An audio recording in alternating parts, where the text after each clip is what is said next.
You're listening to episode 215 of the Comics Pals. We're a group of comic book journalists and friends who record a podcast together because we don't talk enough about comics in our daily lives. Oh, God. Oh, my God! What? I am Rachel Phil. I've been revived after dying last week, and I am here to put you all in your place for opening bits. I'm stronger, more youthful, and I am here to take over the world and cleanse it of its filth.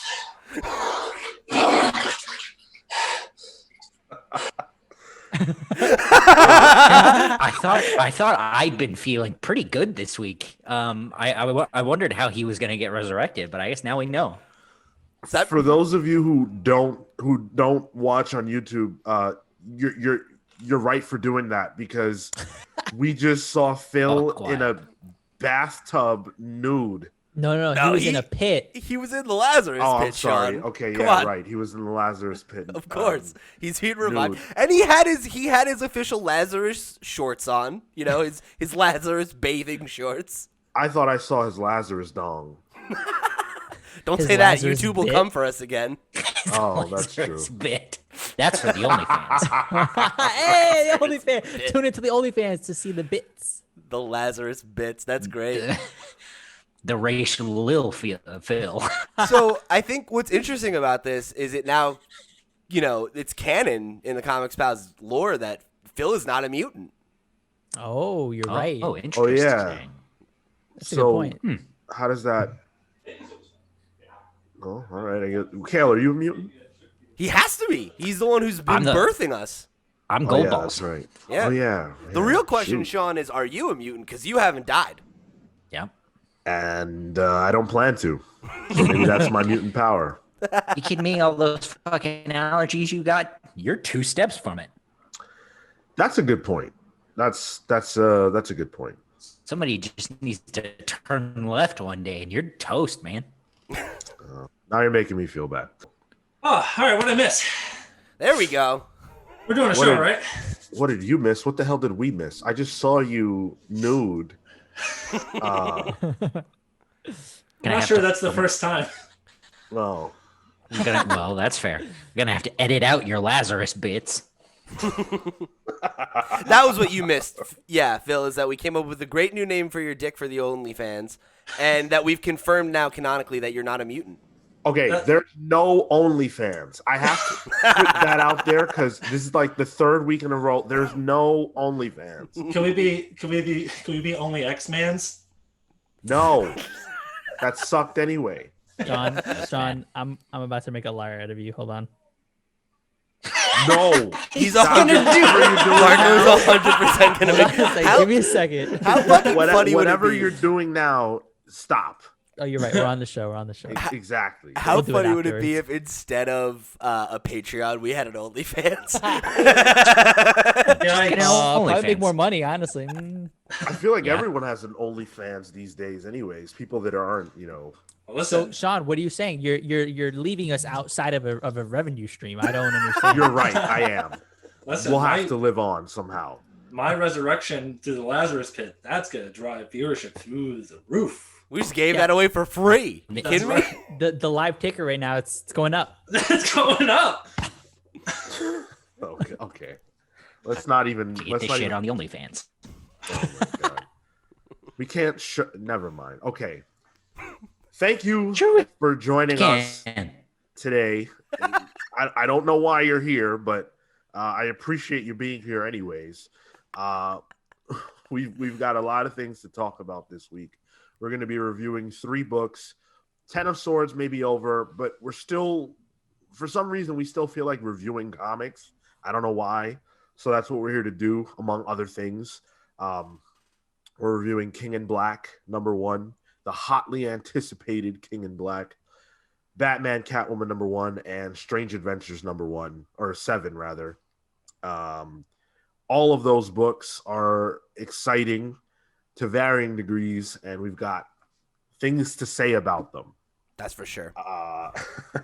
And some big news to come. So stay tuned for all that. If you guys want to know how you can connect with us and follow us wherever we go, wherever you are, here are the ways you can do that. You can get us on social media at The Comics Pals. You can write to us at thecomicspals@gmail.com. You can listen to us on a variety of podcast hosting platforms while you're there, whichever one it is that you choose. Make sure that you leave us a like or a rating, whatever it is on your podcast hosting platform of choice. Give us that 5-star review. We really appreciate those. If you are on YouTube, I'm sorry about what you just had to see. Every week is not like that. But if you're on OnlyFans, everyone will love it. There has been more nudity on this podcast, more top-level nudity on this show than ever before. In fact, quite frankly, based on what we just saw, I think we might end up banned on YouTube. We're not allowed to show that much breast, okay? At least it wasn't bottom-level nudity. You're right. At least it wasn't. For that, click the link in the bio. No.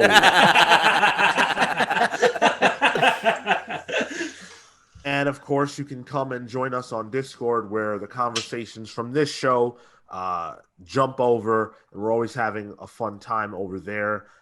This week, I can't remember a single thing we talked about, but I'm sure it was a great time. I feel like the Weeb Central channel was really popping. That's Marco. I watched and finished. Yes. Actually, it's me. I watched and finished. Great point. I watched and finished Neon Genesis event this week, and hoo boy, it's a doozy. It's not for the faint of heart. Never seen it. I've always meant to. Very good. And the film is buck wild. You think seeing Phil's Lazarus bits were crazy?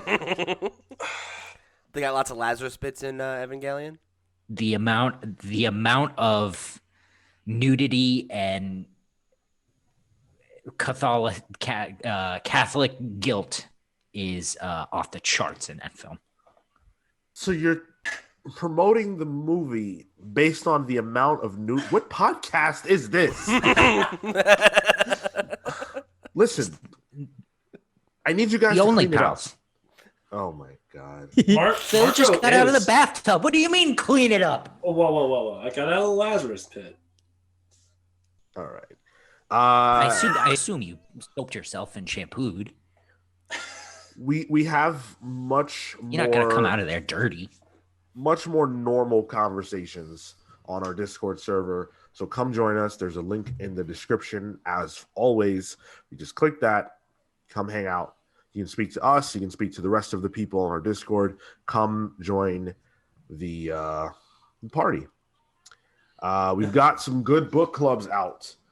We just put out the Kingdom Come book club.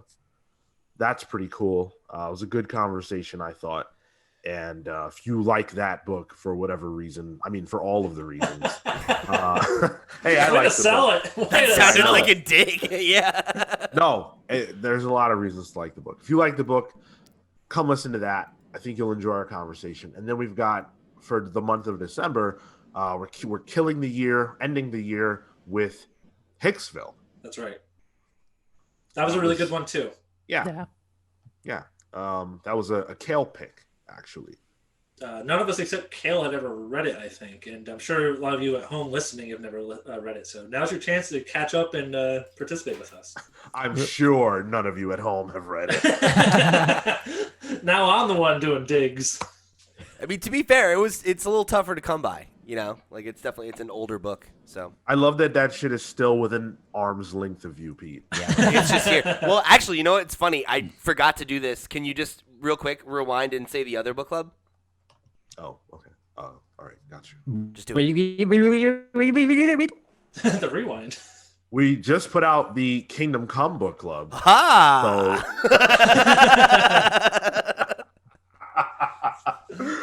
Oh man! All right. Clean your desk, dude. Jeez. If we're doing rewinds, we can go all the way back to the Lazarus Pit if you want. Let's No, not. no, that's cool. I'm good. Instead of that, let's actually take a question from the Discord. We get those, and we like to read those questions on the air. Of course, tons of people did answer this question on the Discord itself, including a couple of us, but we'll still take the question and read it on the air. So, Pete, why don't you take it away? So would you say that means it's time for the random question of the week? Nope. Yeah. I think, okay. Pete, you're losing some of your volume. Yeah, I was Well, not very impressed. I'd say you honestly. guys, you guys got sensitive ears, and I'm trying to look out for you. We're getting older. I know our hearing's getting a little bit more sensitive. Kale's already lost it, so. What? Well, In more ways than one. I think actually your voice may have affected this person because their name on Discord is Delirious Ear. Yeah, this Isn't that one. Harris? This It one, is yeah, Harris. this is of course our buddy Harris, and Harris wrote in and said, "What character/creator has made you drop or steer away from a title due to burnout? Negative points if you choose Liefeld or Bendis." I like that caveat. I like that it's both the character and the creator, because I think you see a lot of that too. Where like you get a little just sick of seeing the same character over and over and over again, and you get that burnout there as well. It's funny because for characters, a big red flag 9 times out of 10 for me is actually Deadpool. I figured, that would come up. I didn't always dislike Deadpool, but there's such a thing. It's like the Harley Quinn thing where like there's such a oversaturation of a character in media that sometimes if you see the character, it's the same thing with the Joker too, where it's like this could go one of two ways. I hear you. I want to make this conversation about characters that you actually like, characters that you engage with, but you're burned out on, maybe stuff like that. Well, it used to be Wolverine then, like in the 2000s. Okay, so if you choose a character, it has to be a character you actually enjoy and would normally read. If you choose a creator, same thing. You can't choose someone you don't like. Yeah, so definitely Wolverine at one point, because in the 2000s, Wolverine was in every book possible. And I love Wolverine. He's a great character, but man, when you were reading like 8 books a week or whatever, and Wolverine's in like 4 of them, it's like, okay, man, I'm good. That's not a lie. Yeah. He was in a lot. Marco, you actually answered on Discord, so why don't you share your answer with us now? So that wasn't the actual answer. That was just like in response to it. Okay. My One thing. actually it was for me it was Scooby-Doo. It was after the Scooby-Doo. What?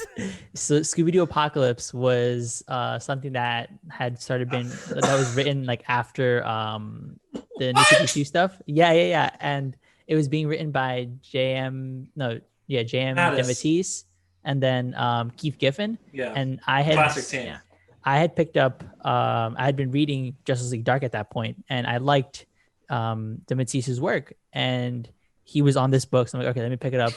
But at some point it transitioned to being heavier on the Keith Giffen side, and I hate his writing. Like there's something about it that I cannot get by, and it turned me off on the Scooby-Doo DC franchise stuff. And so I'm disappointed anytime I see like a new Scooby-Doo series, because I'm no longer interested in trying to read that or pick it up or something. That's so weirdly specific. Yeah. Man, to knock on Keith Giffen, he's a legend. Yo, I read like 25 issues of that book, and I was like, all right, at some point I was like, I'm not enjoying this anymore. I can't. It took you 25 issues to realize you didn't like something? No, it took me like 19, but I kept going because I'm like, maybe there's hope at the end of this. Instead, there was no Scooby Snacks at the end of that tunnel. There were no Scooby snacks. God, what an interesting answer. Okay, I got an example of a book. So in the late 2000s, there was Jeff Johns and Gary Frank's Superman run, which is excellent. And it kind of coalesced into this giant event called New Krypton. And it was excellent in the beginning. It Basically, the idea was that Krypton came back, but if I remember correctly, they like grew the velocity of Kandor, and they were able to turn it into a whole planet. It was very close to Krypton. Jeff Johns got less and less involved as the project went along because he had to do other stuff because he's Jeff Johns, he's busy. And other people like Robinson and who else was on that title, like kind of took it over and finished it off. And like it was diminishing returns big time. For me, I think I have to go with Scott Snyder. His name on a title is no longer a draw. It doesn't. I don't see his name now and go, oh, I gotta get that Scott Snyder. I think about reading his work and I get exhausted before I even start because it's so wordy and it's like all over the place a lot of times. And I'm trying to think as to when that started. It's a more recent thing for sure. Within the last couple of years, I just can't really get with him the way I used to. What was that book he did between Death Metals and like Dark Knight Metals? The more recent one, the Last Night on Earth. That was the book where I was like, all right, that's what I'm saying. Whatever, it might have done that. Yeah, it's weird because Scott Snyder used to be like, he was a big time guy. Like his Batman people were, he was a top guy, and I feel like somehow he's watered himself down to being like everyone else. It's crazy. I think to some extent it's his like superhero genre stuff because I know for anything horror, like he typically knocks it like out of the park. And to the point you're making, Phil, about Batman, like that was my answer in the Discord. Was for that specifically was I stopped after Endgame, where I didn't have any interest in like the was it Bloom or like the Rabbit Gordon suit or whatever. That there was just a lot there that I wasn't interested in, and that's when it started for me, Sean, where I started feeling that. But I think that's specific to his superhero stuff because his horror books and Image, Witches, is excellent. Any like some of the American Vampire reboot stuff like was good. I think it's genre specific for him. Well, the thing is that for me, it's not even necessarily that I think what he's doing is bad. It's just that I'm tired of it. His style, I'm tired of. Like the way he writes. It's just everything I read from him is like overwrought. I remember even reading what was that one horror book he did about like in the ocean and what was it called? The Depths or The Wake. Thank you. The Wake. That was pretty good. It was definitely a really enjoyable series. But even with that, I remember, and that was a while ago, I remember thinking, man, this dude writes a lot, like a lot of words on these pages. It as the older I've gotten, just the less patience I have for just wordiness. Tom King does the same thing a lot of times, where like I think of Heroes in Crisis, and it's just like word balloons everywhere. It's like, guys, less can be more sometimes. Well, and Tom King was actually going to be my answer. Same. Because it's like, I mean, and we talked a little bit about this in our personal chat.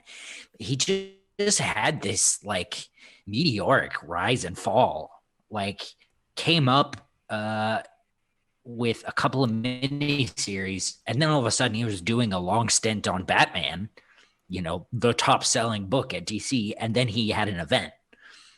And now like even his mini series don't feel very good. Like I'm not having a good time with Strange Adventures, and spoiler alert for Batcat, it's not great. I'm tired of his slow burn, nothing happening bullshit. like, and I think there's some of that too that grinds his sort of dare I say arrogance on around his personality and with the way his career is taken off. He got that dude thrown off, his editor thrown off the Batman book because they had a disagreement about the artist. And it's like, who the fuck are you? When Marco mentioned the artist on Rorschach, the cover art, what Yes. artist was that? Guy Lee. Yeah, Jay that Lee. was Jay Lee. Yeah, that wasn't cool. That was a tipping point for me on Tom as a human. But hey, in terms of the personal stuff, we don't know him. He definitely deserves the benefit of the doubt. But there have been some things that were a little funny. And we will be reviewing 2 Tom King books today, double dose. Yeah. So Apparently, we're a Tom King stan cast. I don't know though. Like, are we anymore? We used to be. And it's funny we're because still doing his books, so we must be.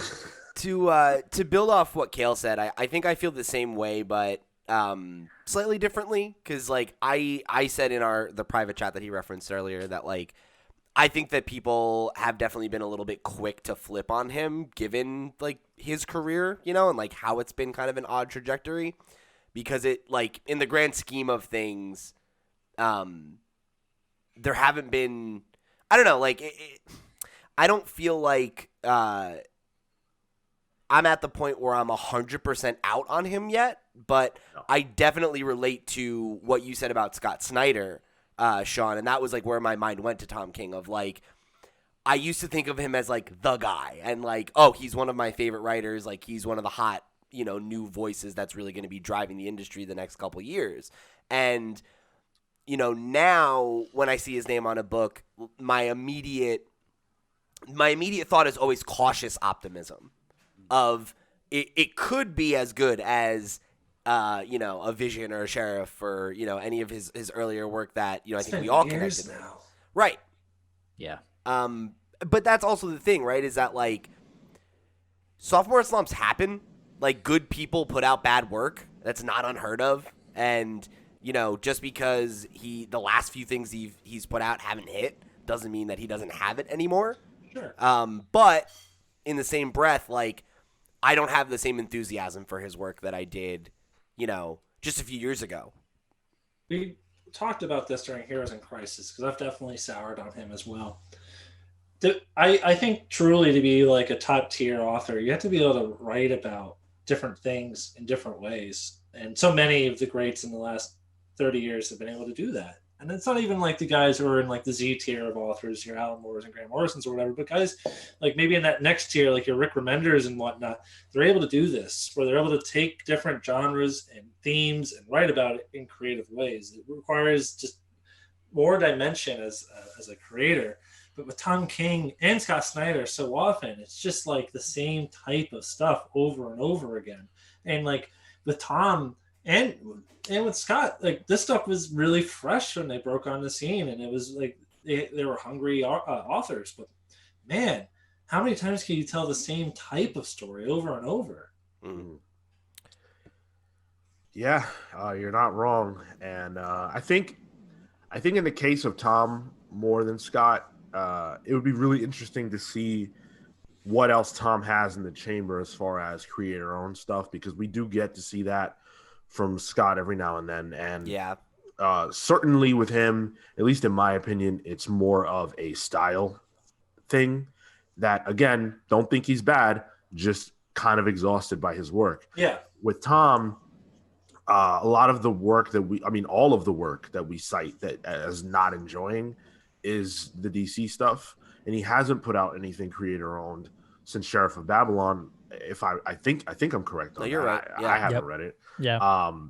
So I would be curious to see if we still have the same issues. Now, mind you, I personally believe that with Tom, it is execution. I think it is his way of working that is kind of tiresome at this point. Mm-hmm. But maybe if he had no restrictions at all, he would do something different. I don't know.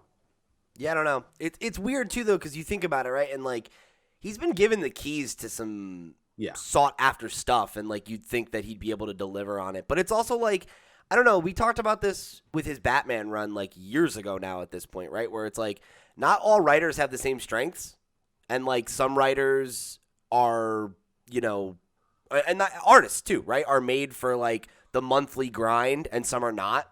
And, there's an argument to be made that, like, he just has too much on his plate, too. That, like, if he wasn't writing Strange Adventures and Rorschach and Bat and Cat, maybe one of them would be good. And, like, I think that could be part of the problem is that, like, because he had that meteoric rise and they want to put him on a bunch of books and sell the name, they'll give him the keys to these things, but then he's not able to really get it there because he's got too much on his plate. Well, and this is my last point. I think with Tom, it's actually kind of unique in that I don't think that the work that he chooses or the work that he gets is a part of that monthly grind in the same way. That's true. Other than Batman, which all of these books are mini-series. Batcat, at least for now, is not releasing monthly. And so I don't know if he really falls into that category in the same way that someone like a Bendis would. Fair enough. And in the case of Snyder, my man has done one book at DC. He's only really ever done 1 to 2 books at a time. Because when he was on Batman, that was the only thing he was doing. And then he went over to Justice League, and that was the only thing he did. So, interesting conversation. Hopefully you enjoyed that, Harris. And if you guys want to write into us to talk to us and ask us these kind of questions, you can do so by writing in at thecomicspals@gmail.com or just hitting us up on Discord. We have a questions section there, and you can throw your question in, and we will almost assuredly read it on the air. Let's jump into the Pals polls, and we'll start with Marco. Oh, sorry, Marco was saying something. Sorry. No, I was just gonna say, and for people who are interested in like further understanding of like where we sort of sat with Tom King, episode 27, one of our very early episodes, we had a whole conversation, a spotlight on him, some of his books, and where he was at that point. So maybe a good comparison point. Wow, I thought that spotlight was way later. No, me too. Yeah, when you say 27, that's really surprising. That's year 1. 2017. Yeah. There's fucking nothing. He was doing nothing at that time, so of course we liked him. Gosh, what would he have been on at that point? He had just wrapped on. He would have finished Omega Men. What a good book! Wow. Yeah, because that was when we got into him, right? Was that we did the Omega Men short box with the long box boys, and then we did Sheriff for the book club. Vision. Yeah, that's what he would have. He would have. Yeah. Just finished Vision, I think. Yes, I mean at that point, like he was fucking hot shit, Yeah. Wow. I was so high on him in 2017. Good God. How could you not be? Those were the 3 books that he had under his belt, and they were all fucking great. Yeah. And Phil, then he took on. You read his? Didn't you read his prose book for that? Me? No, Scott Snyder had a prose book I read. I think Marco read it. I read it. Oh, it was Marco. Oh, yeah. Something in the sky. I forgot what it was. Yeah. But it was good. It was good. Well, Marco, let's continue with you speaking. You can speak on crossover number 2. So crossover is an Image book, and it was the one that we had discussed where we had like tried to figure out what the title was and all this stuff, and it turned out to be like a really meta sort of conversation on comics in general. And I thought it was really, really interesting. The writing was pretty strong, the characterizations, and the concept for me. I like those heady concepts where you discuss what the fans and how they react to comics, and maybe some are how they sort of view older comics versus newer comics, how people buy. It touches on a lot of what I guess we sort of discuss on the show a lot, and for that reason, I'm sticking with it. I really like where the sort of plot is going, and it hooked me on issue 1, which is I think rare sometimes, and the art has been excellent. So would definitely recommend if you guys are interested to pick it up. It is by Donny Cates. Yeah, Donny Cates, and the artist is D. Cuniff, Jeff Shaw, and John J. Hill. All doing really good stuff. if there was a Scooby-Doo crossover in the crossover book, would you keep reading it? Damn, bro, I might have to drop it. I bought the first issue, haven't gotten around to it, but given your endorsement, I will make sure to check it out before number 2 comes out. I'd be interested to hear what you think. It's very it just touches on a lot, and I'd be curious to hear what you say. Well, what do you say about Giga number 2? Man, all right. So this is Alex Packnadell. I am super like lukewarm on his stuff. Friendo was not interesting at all when I read it from Vault Comics, although it was like supposed to be this really great book. I didn't think so. This is on your recommended list. No. Well, but Giga was an interesting concept. It's in this like post-apocalyptic future where these almost like Zords they're like gods have stopped working, and people are just living within the sort of shells and remnants of all of them. And cool. The world is interesting, and I'm just cautious about Packnadell's writing generally.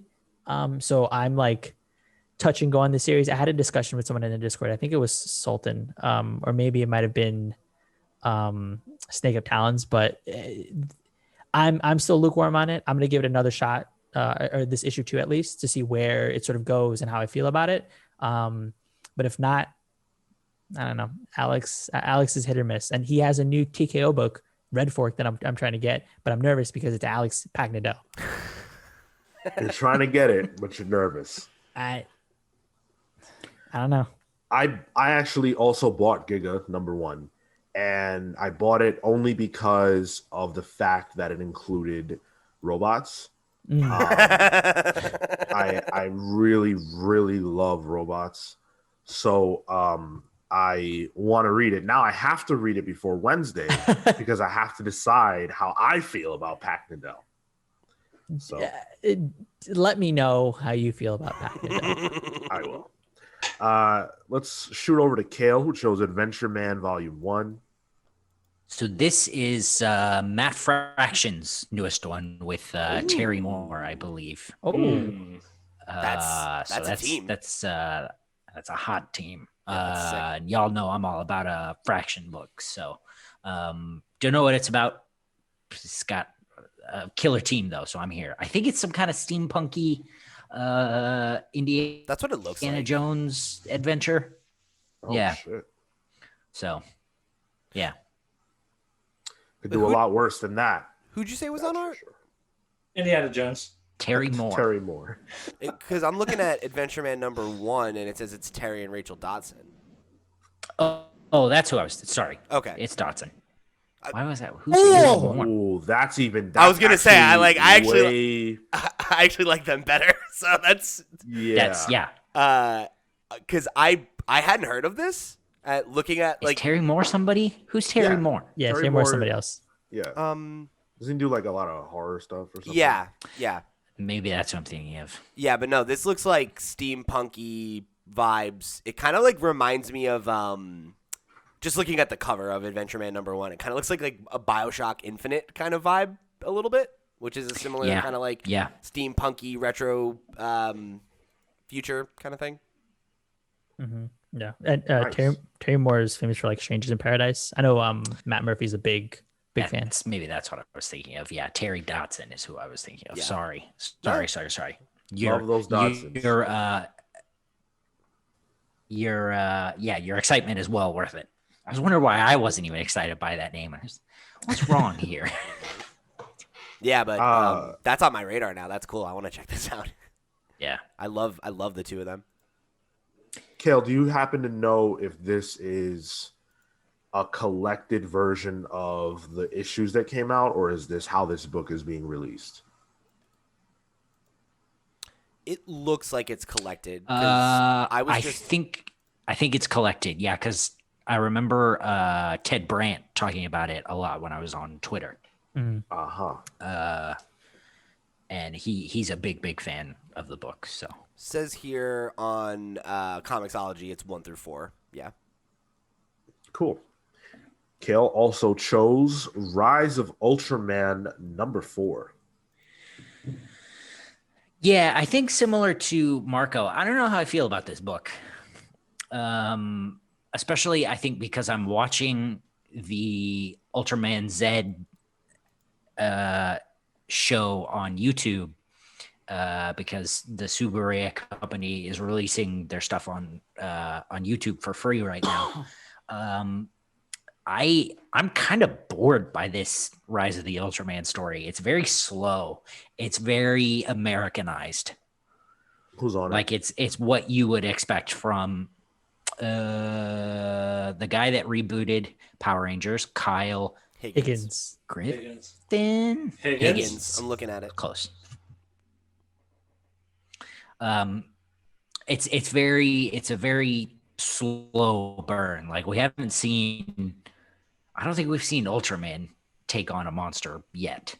Oh man. And there's some sort of brooding mystery about a secret underground cabal, and it makes the agency that they work for a shadow corporation or whatever, and I'm just like, that's not interesting to me right now. That's not what Ultraman needs. So I'm gonna. It's a mini series. I think it's 5 issues. So I'll see it through, but I don't know. Phil, you chose Dead Man Omnibus. That's exciting. Yeah, I like when they do things like this, where they kind of release like a giant collected edition for like lesser known characters, I guess. So this is Dead Man, and if you happen to listen to our Kingdom Come book club, Dead Man is in Kingdom Come, so there's a nice little crossover. Marco's not the only one that can do that. This collects just a myriad of different stuff. There's Strange Adventures, 205 through 216. There's Brave and the Bold stuff. There's issues of Aquaman, Challengers of the Unknown, Justice League of America, and so forth. There's a lot. And there's Dead Man's miniseries from the 80s. And some of the creators behind it are some of the big names in our favorite industry's history, including Neil Adams and Jerry Conway. Nice. So I really like Boston Brand. I really like DC's kind of supernatural, paranormal type characters. I know Marco is a big fan of those characters as well. Yeah. I think this is a nice little treat. That Challengers of the Unknown issue called out. It's number 74. So in that one, Swamp Thing actually crosses over the Challengers of the Unknown, and Dead Man is there, and they like all have a collective adventure. Do you remember that issue well? Yeah, it's cool. Cool. Nice. It's funny. I looked this up on Amazon, and you know how like they'll do that frequently bought together thing? They have this, a Spectre omnibus, and then the Legion of Superheroes, and the total price is $342. I'm like, oh yeah, are those frequently bought together, Amazon? Are people frequently buying $400 worth of omnibuses at a time? Maybe. I think there is a certain class that would be worth it. I think there's a certain class of collector who just does go hard in the paint like that. Fair enough. Like that. You'll see images on Twitter and Reddit sometimes of people showing up their bookcases, and it's just like a showcase of really expensive omnibuses, absolute editions, library editions, and so forth. You're right, Phil. It is a different class. It's not the middle class. It is. Wow. It's the 1%. I see how it is. The elite. Cool. So then Pete and I both chose Marauders 16. Yeah. So I said this in our X of Swords review. I'm really excited to kind of get back to business as usual with the X-Men and like pick up the threads that we were like actually interested in. And this, looks to do that, I think. Like if you look at the cover, it looks like we're finally going to kind of revisit the whole Shaw conflict and actually see some resolution there, which is nice because it feels like that kind of got just shuffled off to the side while we dealt with this, bigger conflict or whatever. Also, the cover is by Russell Dodderman, who I'm going to just, every single time they bring it up, I'm going to be like, or every time that their name gets brought up, I'm going to be like, please put Russell Dodderman on a fucking regular one of these books. Like, I want more from him, and like his association with all these X books has been great. But man, like why can't he do the interiors on Marauders? Like, come on, Yo, for real. like that would be sick. Like I don't know. I'm such a fan of what he's been bringing to the table. So great cover. Yeah, this should be enjoyable. I'm excited to continue with the X-Men. I actually can't remember if I pulled Hellions this week or not, but that was the first book that they put out post Ten of Swords, and so I'm very anxious to dive into the post Ten of Swords world and get into the reign of X-Men. So this should be a good continuation. All right. So we're going to jump into the news, and we're going to start with something that doesn't look like it pertains to our show, but I think you'll find that it does. Warner Media has announced that in 2021, they will release their entire film slate on HBO Max and in theaters day and date. Yes. Come on, let's go. Marco's Now- happy, Phil is sad. Yeah. This is obviously a massive announcement. It's probably one of the most significant announcements that we've had about theaters and streaming services in the last 20 to 30 years. I mean, this is enormous. And it includes a ton of movies.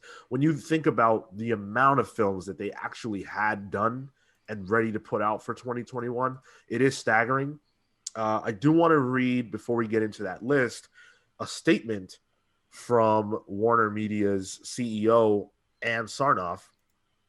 She said, "We're living in unprecedented times which call for creative solutions, including this new initiative for the Warner Brothers Pictures Group. No one wants films back on the big screen more than we do. We know new content is the lifeblood of theatrical exhibition, but we have to balance this with the reality that most theaters in the U.S. will likely operate at reduced capacity throughout 2021. With this unique one-year plan, we can support our partners in exhibition with a steady pipeline of world-class films, while also giving moviegoers who may not have access to theaters or aren't quite ready to go back to the movies the chance to see our amazing 2021 films. We see it as a win-win for film lovers and exhibitors, and we're extremely grateful to our filmmaking partners for working with us on this innovative response to these circumstances." Now, before you guys jump in, I want to say a couple of things so that we're all on the same page. One, this is the same deal that they had with Wonder Woman, in that the movie will come out on the same day, but it'll be gone in 1 month. So you won't be able to just, watch, for example, Dune 3 months later if you feel like you want to on HBO Max. You got to be there when it drops within that 1 month window. I hadn't heard that part. Two, based on what I've read, this is not something that theater groups were aware of beforehand. They agreed to Wonder Woman as a one-shot. Warner Brothers took that and then made the decision unilaterally to do this for all their movies, and that this is very specifically 2021 only. So those are the things I want you to keep in mind as you respond to this. I had one other question I wanted to get clarified before we jump into the conversation, which is, Sean, can you speak to, is there talk of an additional cost for these films in the way that there was with Mulan on Disney Plus? There is. No, I was also curious about that. Okay. Oh, yeah. There is no additional cost. The one caveat is that HBO Max currently offers you a free trial. That free trial offer will expire before Wonder Woman comes out, meaning that you have to actually be a subscriber in order to watch anything on HBO Max. But the timeline of it is such that they will not allow freebies for these films. But you don't have to pay more to watch them. Okay. I mean, that's reasonable. That's fine. Yeah, I mean, this is obviously crazy. Like you said, this is potentially one of the biggest pieces of media news, at least as it pertains to movies, since the advent of the multiplex, where this could totally change the game. Because they say it's a 1-year experiment. I think there could be some truth to that, because I think it's likely that they make more money on the model of, you go to the movie, you pay a premium to see it, then you pay more to see it again on their streaming service or, on VOD services like Amazon Prime or something like that. So I have to imagine that status quo is something that people want to maintain, because I have to imagine that being able to monetize the film multiple times like that is key to maximizing their profit. So it could just be that what they're saying on its face is true, and that this is a COVID specific thing, and that when we can return to business as usual, we will. But there's also the chance that they find that they get millions of new HBO Max subscribers from this strategy that do what most people do with the streaming service once they get one, which is set it and forget it. And they're like, what's $10 a month? I want to watch Mortal Kombat later this year or whatever, so I'll keep it for the few months where there's nothing in between. And if that works, that could mean more money in their pocket than what they're getting through the traditional model, and they'll say, fuck it. Because if you want to go to the movies, you can. But if you don't, they're getting your money anyway. I think to that model, though, it's going to take years of transition. Like, it's going to take time to transition to something like that where that becomes viable, which I think likely the plan is going to be that they're not going to just do this for COVID times. Like they said, the Wonder Woman movie was the one movie that they were going to try this with, and then they whipped out this news, right? It's like a year's worth. Never mind. Yeah, like what's to say then? It's like, at the end of the year or even halfway through, it's like, actually we're just doing this, period, right? This is now our new business model. This is something to that we're integrating into the operations of what we do. I think for me, and we've had this conversation in the past, like this is something that I've wanted, because I would go to the movie theaters, but it wouldn't be like such a frequent experience. And actually this was a conversation we had in the Discord, but for me, I want more than just going in to sit and watch the movie on a big screen and with like high quality sound. Like obviously there's an elevated experience there, but I don't think that that's enough for the amount of money that I'm paying. And for that, I'd rather sacrifice those qualities for something cheaper where I can experience in the comfort of what I am used to.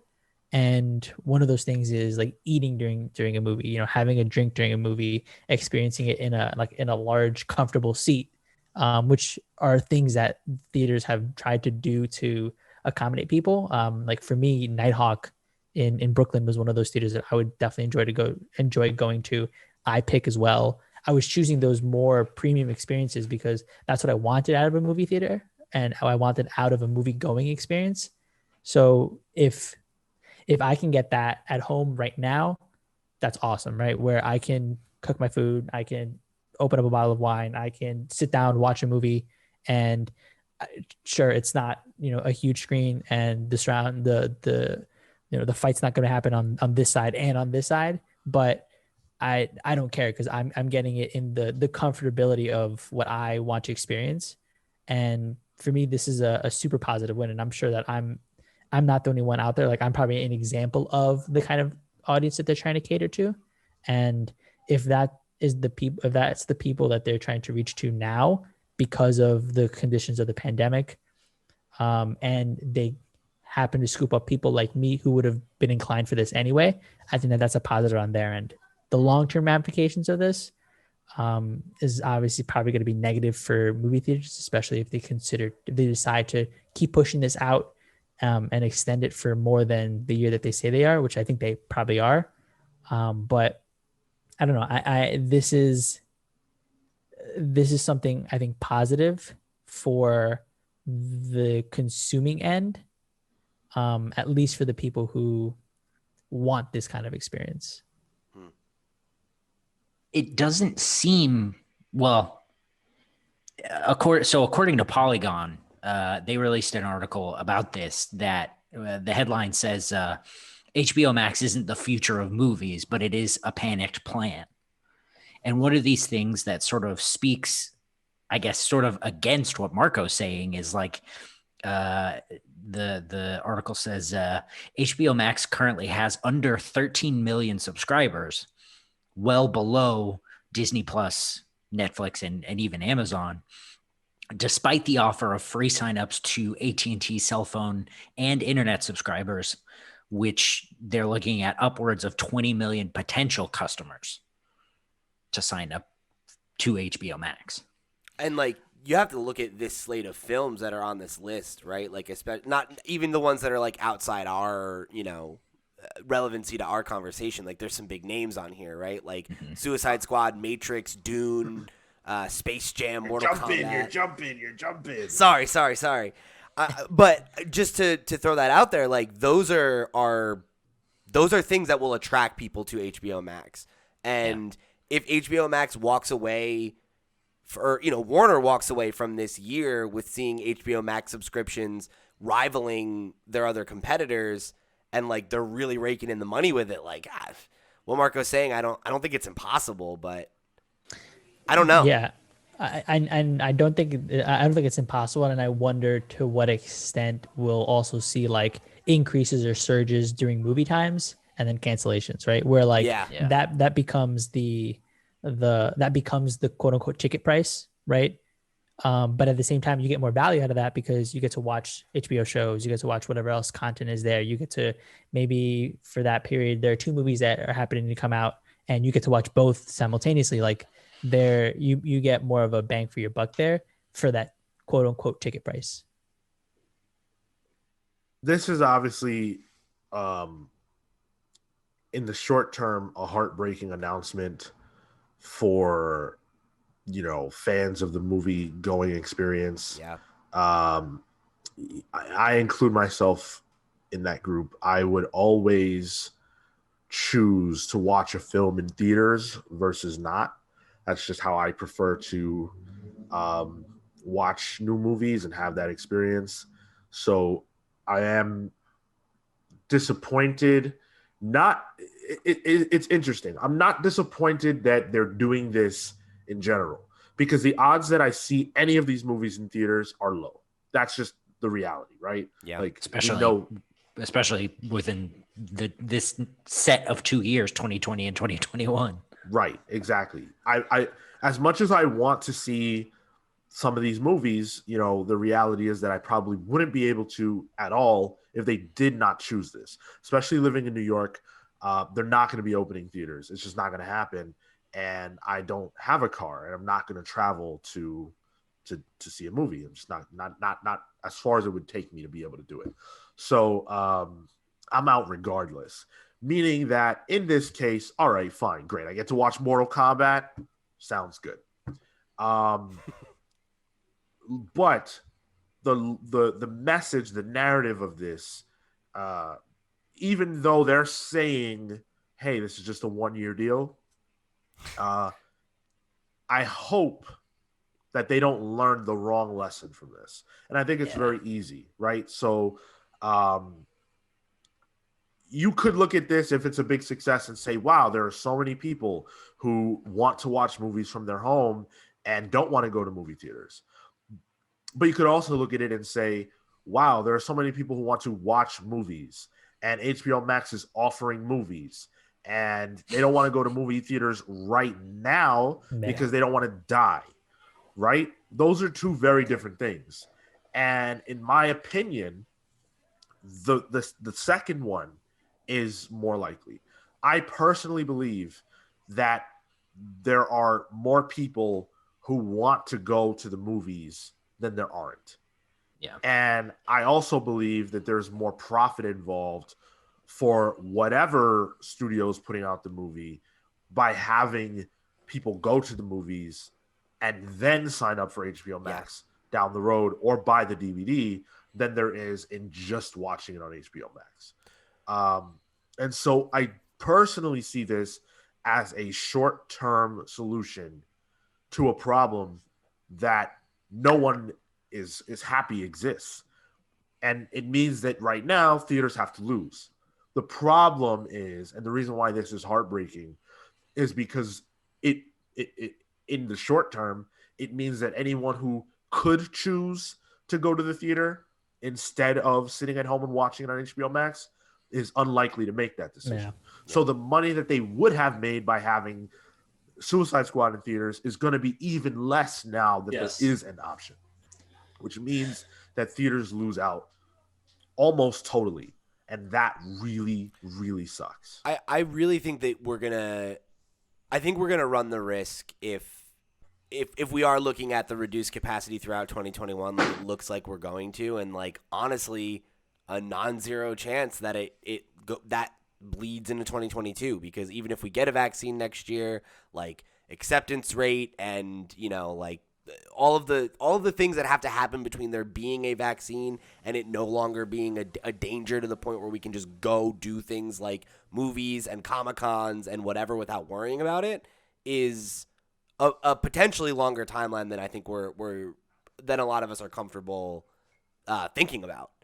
And like when you're talking about, at least massive movie theater chains, like, like an AMC or something like that, I think we really run the risk of them like filing for bankruptcy, potentially being bought by a Disney or a Time Warner or a Comcast or whatever. And then that being a further consolidation of the media landscape, or seeing that level of theater, like the large movie chain, go away entirely, and seeing it be more of the kind of things that Marco called out earlier. I don't remember the names of the establishments he called out, but like Nighthawk, right? But like I think like the chain example is like Alamo Drafthouse. I know that's like a thing that's all across the country, and having the going to the movie theater experience become a more boutique thing, and a thing where it is less of the multiplex, let's get as many people as we can get in the room, and you do have bigger seats, and maybe you can order dinner and a drink, and like a waiter can come to your table, that kind of thing, and it like the experience of the theater just changes, and I think that is the bigger risk than movie theaters just going away. I don't think that's going to happen, because to Sean's point, I think there are a lot of people that still want to go to movie theaters, and I think that there's a lot of money to be made in movies. But I also think that however many people there are that like going to the movies, I think that you can't escape the argument that Sean's making there, right? Because I look at this list of films, and realistically, there are probably 2 to 4 that I would think, maybe 5, that I'd go to see in the movie theater. But realistically, in a busy year or in a year where money's tight, I might only go see Wonder Woman and Suicide Squad because they pertain to the show. There are several years where the only movie I go see in the theaters is the superhero movies that we are coming to talk about while they're hot. And any other movie that I wanted to see, I catch later. And I get with VOD, or I wait for it to come to a streaming service. And I think there's an argument to be made there that like maybe there is an untapped way to make more money by getting more people subscribing to these services, because they will watch, Space Jam: A New Legacy at home, but maybe don't want to go through the effort and cost to go see that on the big screen. Whereas like you would do that for a blockbuster like, a superhero movie or Dune or The Matrix or something like that, because, that bigger screen and audio and thing, like that experience, the event of it is more enticing and more people are talking about it. Phil, you haven't gotten a word in. Like Sean, with comic books, I'm not terribly interested in... You're a Marvel mark? I guess that could be a fill in the blank. Sean doesn't like reading digital comics, right? That's how I feel about watching a lot of movies at home. I simply am not disinterested. I'm simply disinterested in watching multiple types of movies in a home setting. Basically, like any major blockbuster, I really have no interest in watching at home. Marvel movies, DC movies, whatever. I haven't watched any of them in a home entertainment environment in years. That's an experience I reserve for going to the movies. That's something I like to do. going to the movies is one of the simple pleasures of life. I think I truly enjoy going to the movie theater and sitting down and watching a movie. There's movie chains that offer kind of what Marco described earlier. Like Movie Tavern will come with waiters and they'll dine on, they'll give you dining options and alcohol and stuff. I don't particularly enjoy that either, though, because I want to be completely immersed in the cinematic experience. Totally agree. And that is why it's not as appealing to watch things at home, because if it's a loud movie, you can only get so loud when you're watching at home. Like when you watch Avengers at home, it feels smaller somehow, and it's just not the same. For 2020 and 2021, I understand compromises have to be made. Who knows when people will be able to really indulge in life's pleasures again without worrying about becoming infected. A vaccine could be fully distributed by next summer, but honestly, who knows? So I understand the short term, the necessary compromises that need to be made. It's a shame because one of the movies I've been most excited about is Dune, which is a movie that was supposed to come out this month. And it's been pushed back. And I was relieved that it was going to be pushed back because that's a really perfect example of a film I want to see in a cinematic environment. And we're already seeing the consequences that coronavirus has had on movie theater chains in the same way that we've seen it on our local comic book stores. My local movie theater in South Philadelphia is completely shut down. It's a giant theater. All the pals here have seen movies there, like Wonder Woman. We all saw the first one. Ironically enough, with 1984 coming out in a couple of weeks, we all saw that together at that movie theater. And it's like a certain fabric of just socialization. Like going to the movies is an inherently social event. That's what I'm worried about.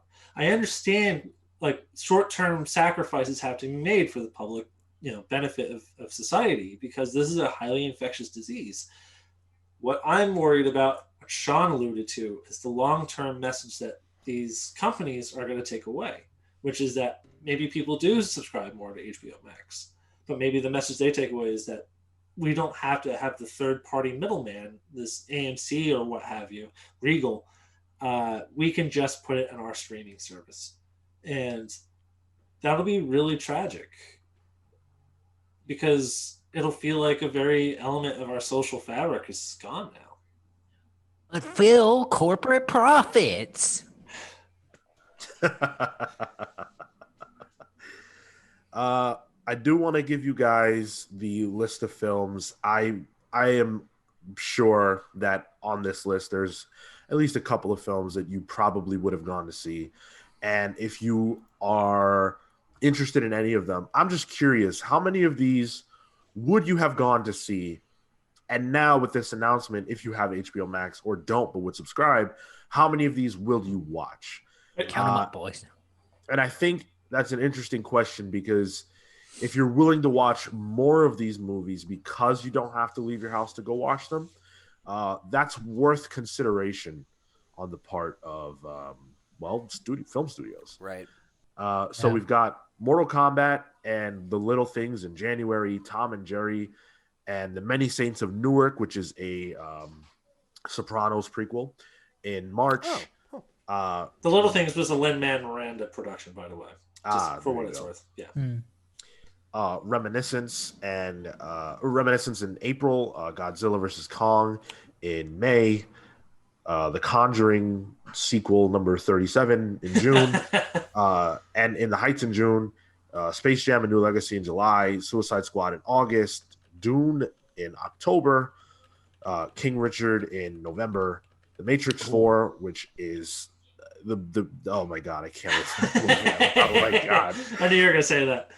December 22nd, and then Those Who Wish Me Dead with no date, Malignant with no date, Judas and the Black Messiah, and Crime Macho. That is a massive slate of films, and it's easy to understand when you look at a list that long why Warner feels like they need to put these movies out. What would happen if in 2022 we said, okay, guys, we're ready to go to theaters now, and they had this many movies sitting on the shelf plus the 2022 slate, you would have a massive problem on your hands because you have too many movies and not enough time to put them out. So it's easy to see why they feel the way they do. I wonder what their 2022 slate even could be, because production for so many films has been delayed or just canceled for now. Like, granted, there's the Batman, but I think it's like the only high profile film that they've been able to like kind of tough it out through. Yeah. So it's possible that this whole slate of films could have been pushed back while they start working on what would have been the 2022 films.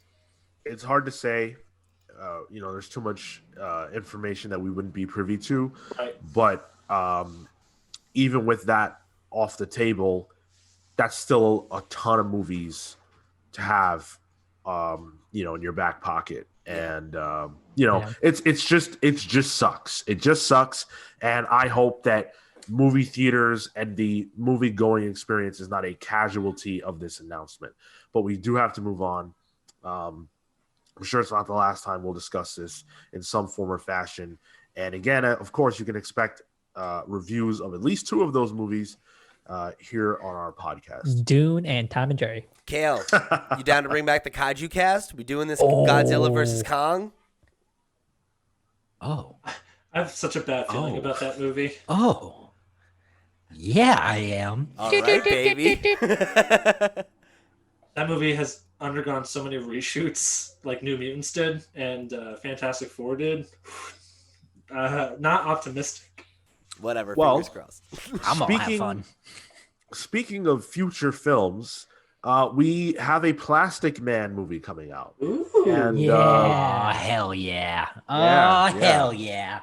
We actually talked about this movie a couple of years ago. Yeah, when they first announced that it was coming. And they're bringing it up again, but they've retooled some things. We're getting Plastic Man, but it's actually going to be a female-led movie. What? I'm out. Plastic Woman! Oh my god! Wait, what, she got silicone in the boobies? Well, that's not plastic. Elastigirl. Nice. So, if you're confused, THR says that they don't know what it means that a Plastic Man movie will star a woman, but we do know that Amanda Idoko, who wrote The Mayor, wrote the last script that they have now dumped, and they've picked up a brand new script for this movie, obviously with a complete revolution in thought as to the character, by Kat Vasco, who wrote Lumberjanes and Queen of the Air. Oh. Huh. Now, I love superheroes, of course. That's why we're here. I love male heroes and female heroes. I gotta say, I don't get this at all, and I think this is very silly because there are plenty of superheroes you could choose from that are women that should have a movie. Why would you take Plastic Man, right? A character who has a fan base and an identity all his own, take that away, make him a woman, and leave Supergirl on the shelf. Batgirl on the shelf. I would much rather watch a Batgirl movie than a Plastic Man movie with not Plastic Man in it. Sean, we should boycott this movie and boycott Thor. Oh well, no, I don't want to boycott Thor. What do you mean? But we're gonna have a character Marvel who's mark, dog. What do you think he means? But we're gonna have a character who is a male and is gonna be picked up by a woman. What is this? That's in the comics. Because it's in the comics. Oh, okay. Guys, I don't like Comicsgate, Marco. I don't either. I don't like this character. Well, at least he's not CV Marco. Let's get real. I like CV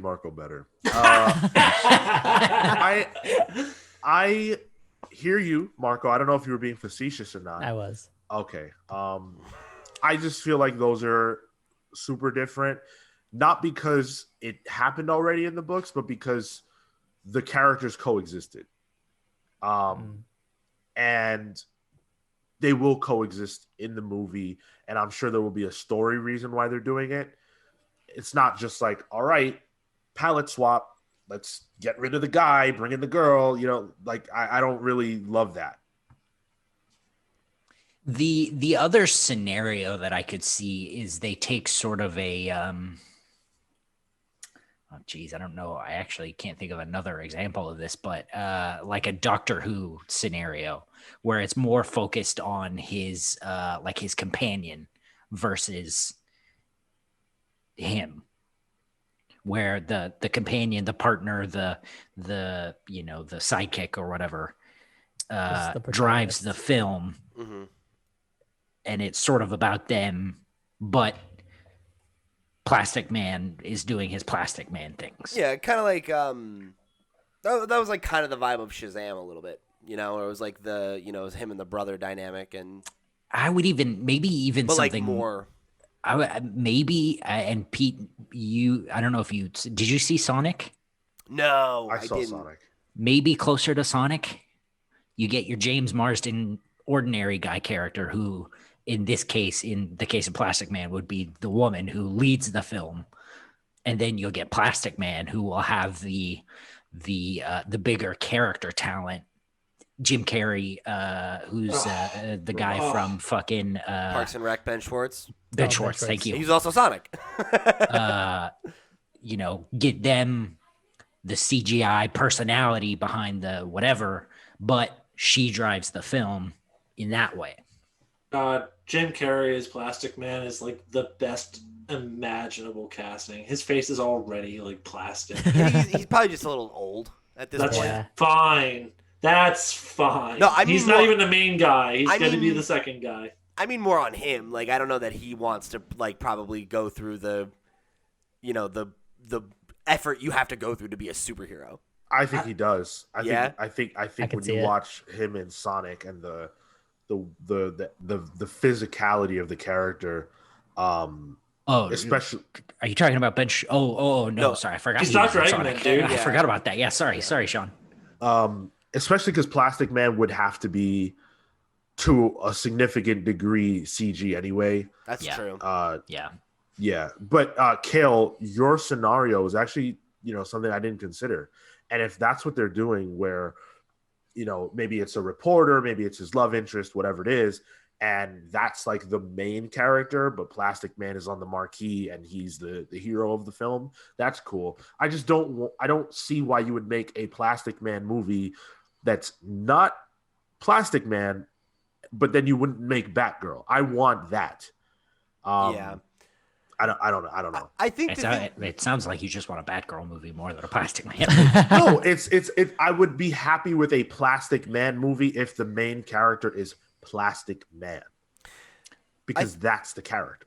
I think it's especially just a weird choice because, like, it would make more sense to me if it was like a character with more name recognition. You know, but like sure. I don't think of Plastic Man as like like a marquee superhero. Like, who the fuck knows who Plastic Man is that isn't a fucking dork like us? You know, like, and I feel like it's weird to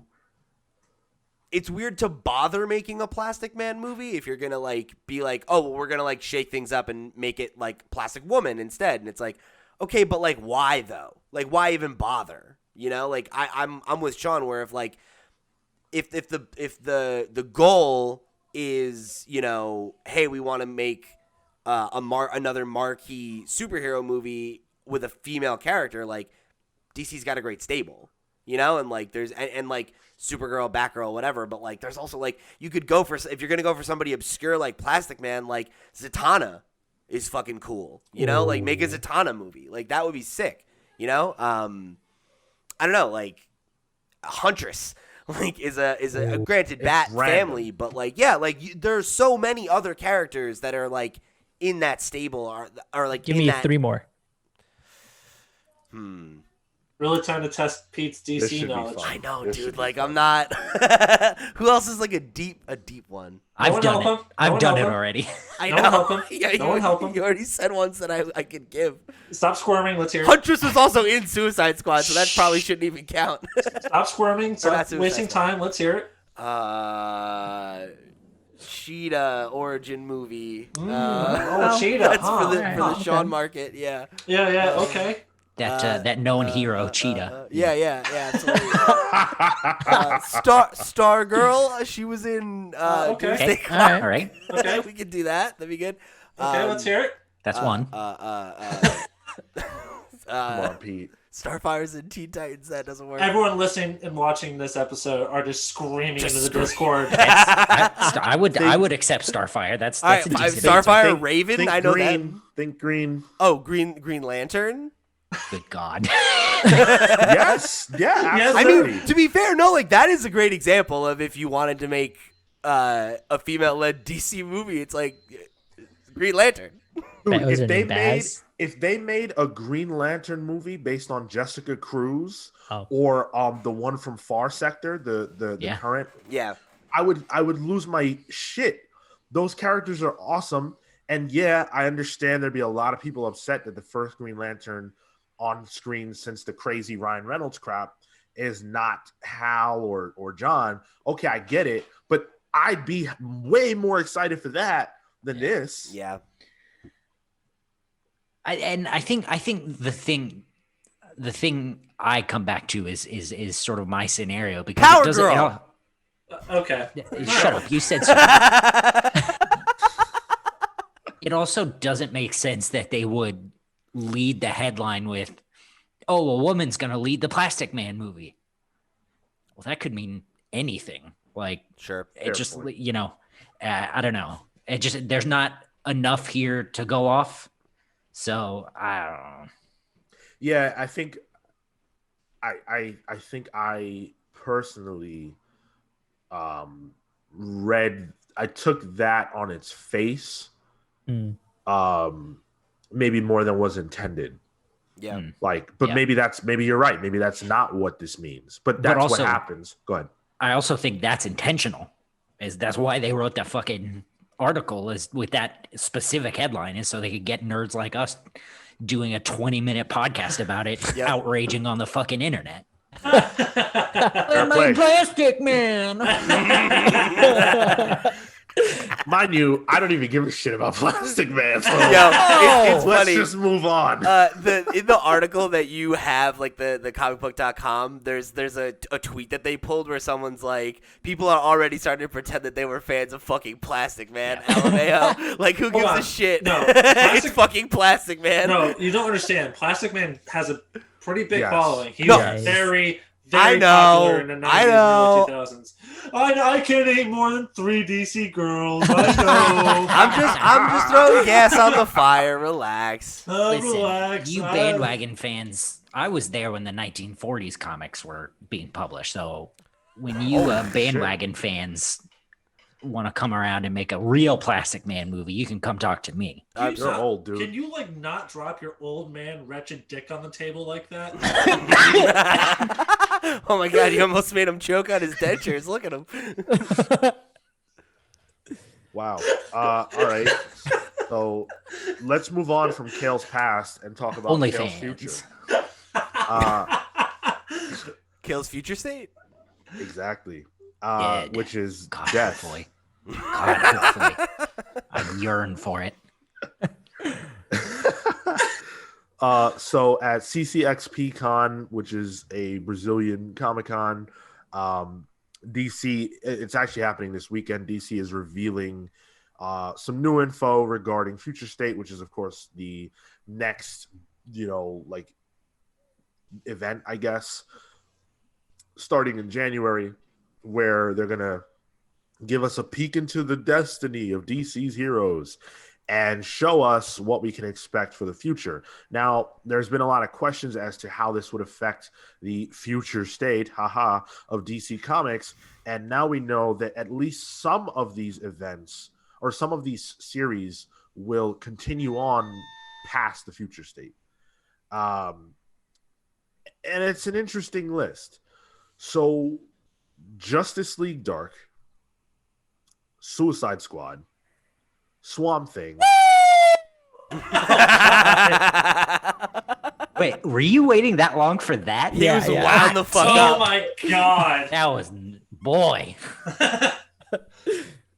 Oh, wow. Green Lantern and New Teen Titans Academy. Those are the series that we know so far that will be continuing beyond the future state event with some interesting creative teams. So Green Lantern will be by Jeffrey Thorne and Tom Rainey on art, who are the team that are doing the Green Lantern Future State miniseries. Okay.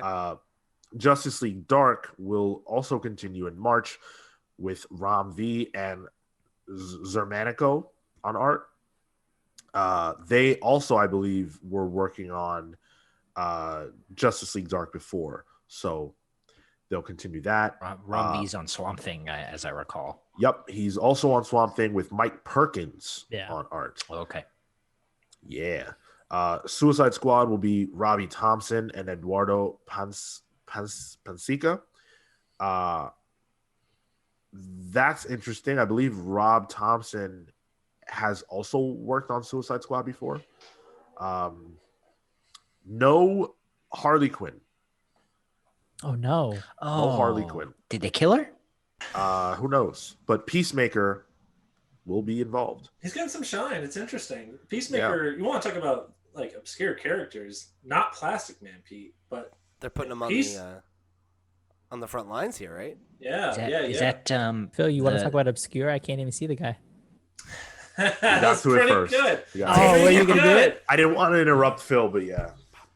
All right, you two. All right. hang on, I got it. I know who this is. Your time is here. I Your love time is it. now. Come on. Kale was gonna ask if this is who it was, and now he's too afraid to. Is it The Rock's cousin? Yes. It's John Cena. Oh, way off. Way off. And then Teen Titans is Tim Sheridan and Rafa Sandoval. Now, can anyone in the class tell me something that they noticed about these creative teams that sticks out? And I'll give you a hint. It relates to something that I have brought up on this show recently. Yes. Go ahead. I don't remember anything that we ever say on this podcast. You call on me? So, nope. Yeah. Awesome. What the fuck? I raised my hand first. It's that. Bullshit. You're the teacher's pet, okay? Sean knows you know the answer. Yeah. He's like, oh, one of the troublemakers raised their hand. Oh boy. Please. Well, all right. Listen. You're Can the you one answer the interrupting. question? Okay, right? Yeah. They're all small names. Yep. Yes. Yep. As Well, evidenced I'm by the sure fact that- that every time you read one of their names, Kale was just like, The only one I knew was Rom V. And Mike Perkins, right? and that's only because of like other stuff that the other Swamp Thing stuff and like outside of the DC stuff we've read. Right. I mean, small names is right. Ron V is only 4 letters. Well, and you got to imagine they can increase the kerning on the font to make Sure. it bigger too. sure. Granted, these aren't Batman or Superman or Wonder Woman, but I think that there's something to what we've been talking about where DC is actively not paying the higher rates that they were for their writers and artists that they were known for, and so they're trying to cultivate new talent, which is of course not inherently a bad thing to cultivate not new at all. talent, but when your slate is lacking the heavy hitters, that's an issue. It remains to be seen, but I'm very curious to see if we see the names Tom King, Scott Snyder, or Jeff Johns or Grant Morrison on any one of their announcements. And if we don't, think about what I said. Yeah. Now, I want you to think about what I'm about to say, okay? These are all small names. They're all not paying them a ton of money, probably. Why not come to us? Oh, the five of us can give you guys cheap titles. Okay, DC? All right. You want a Plastic Man title? Pete's the expert. He's got it. I got it, man. I know everything about Plastic Man. I know he's never been a woman before. So That's right. You want that Batgirl title? Oh my God, already wrong. That's true. Damn. Well then, hey, wait, rewind to that. Let's rewind to that segment so that I can throw out that Plastic Man knowledge. It's like you fake ass Plastic Man fans don't even know already. There's Fuck been a me. Plastic Man. Didn't we have a bit before where like Kale's right? Didn't we have that? That's right. All right, let's It start. happens so infrequently that I don't remember. but- Nope. You want to talk about a frequent bit? Go ahead, Sean. Pete's wrong. That's right. Hey, man. I'll bail you out, Pete, by sidestepping away from embarrassing you some more here. Great. You guys want a Batgirl title? Sean's got it. Sean's got it. I got something in the chamber for Batgirl. See? The worst part is that's a reasonable suggestion. I thought you were going to say something a lot worse. What do you think he was going to say? Just out of curiosity. Well, I thought he was going to say some shit like, "Oh, Kale could do a Swamp Thing." Oh, no, I'm being legit. You want JLI? All right. Kale has it. Legion of Superheroes, he's got that too. You want to go Swamp Thing? My man Marco has got it ready. He told us his pitch in our private chat, and it's actually pretty good. Of course, it's good. He's been thinking about it for half his goddamn life. I'm That's pretty right. sure he was. I'm pretty sure it was fake. Is the thing? Is that I'm pretty sure he just No, threw that out. it's not a K, it's a T. It's fate. It better have been fake. It better have been fake because I'm gonna steal that shit. Speaking of Fate, Dr. Fate, Phil, Cool. you got that. Oh, sure, I got that. I was gonna say Superboy, but I'll do Dr. Fate. I got a story. I'll tell you this right now.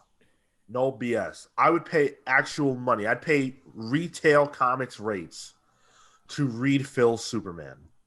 Oh, I've got so many story ideas for Superman. Yeah.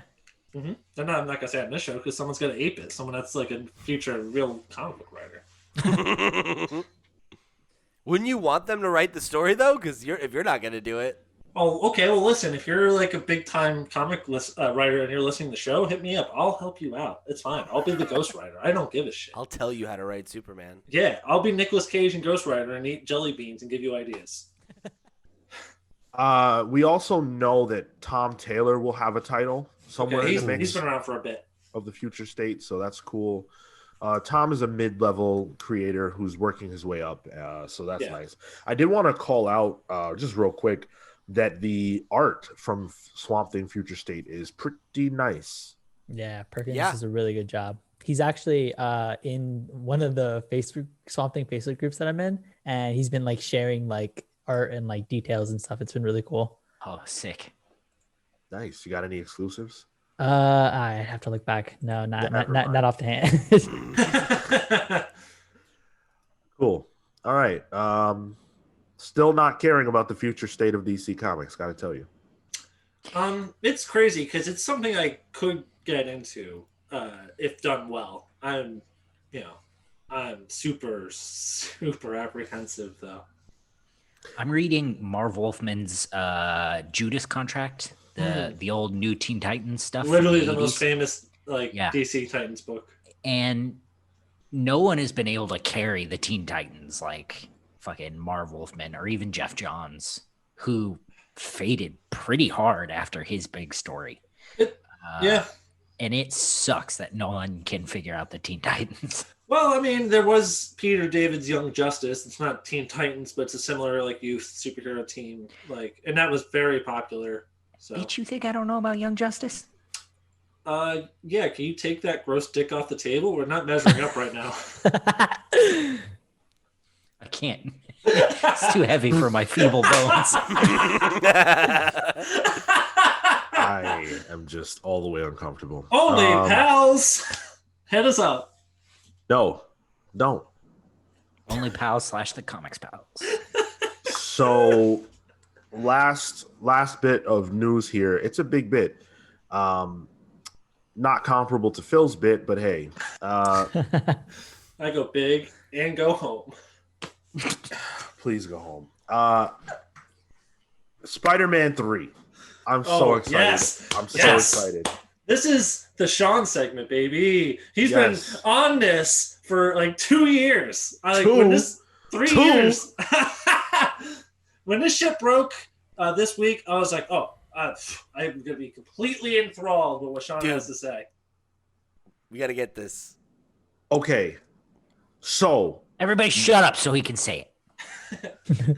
You guys know, obviously, how I've been talking for literally years about what is happening at Sony and Marvel regarding Tom Holland and Spider-Man, and how there's going to be a crossover between all three, Tom, Toby, and Andrew, in which they all appear in the same movie. I've been saying this for the longest.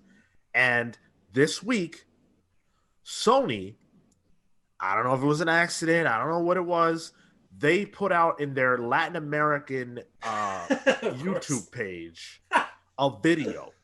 And in this video, it said, they teased the idea of a crossover between the three heroes. In the video, they say, who is your favorite Spider-Man? You don't have to choose. In the Marvel multiverse, anything can happen. It says, in Spider-Man 3, you will quite possibly see everyone. Yes, the three Peter Parkers saving the world together. And then the video shows you shots of the three Spider-Men, doing various things. And it ends with a message that says, find out more very soon. That video has since been deleted. They got rid of it. They also deleted a video called Doctor Strange, Spider-Man's New Mentor. They made it private. Huh. Now, this coincides with what we have learned, that there's a possibility we will see a Spider-Man 3 trailer or sneak peek of some kind in days before the end of this year.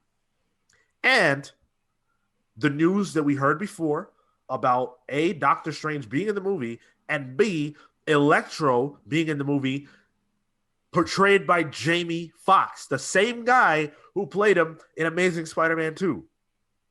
And this very week, Zendaya was on Jimmy Kimmel, and he asked her if there were going to be multiple Spider-Men in Spider-Man 3, and she said she could neither confirm nor deny that question.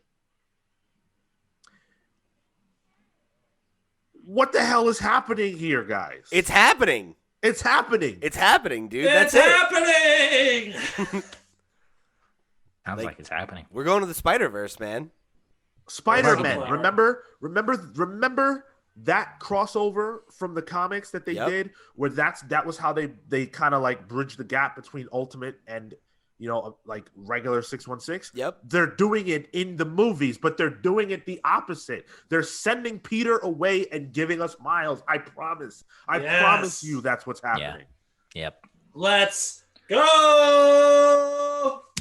Remember the small detail from Homecoming, in which we see Childish Gambino, whatever his real name is, Donald Glover. He plays the Prowler, and he says, "Oh yeah, my nephew, something. My nephew. I know about that. Yep. Yeah. Exactly. Miles, baby. Miles exists. Of course. Oh. He exists. This is Sean's Ancient Aliens pitch.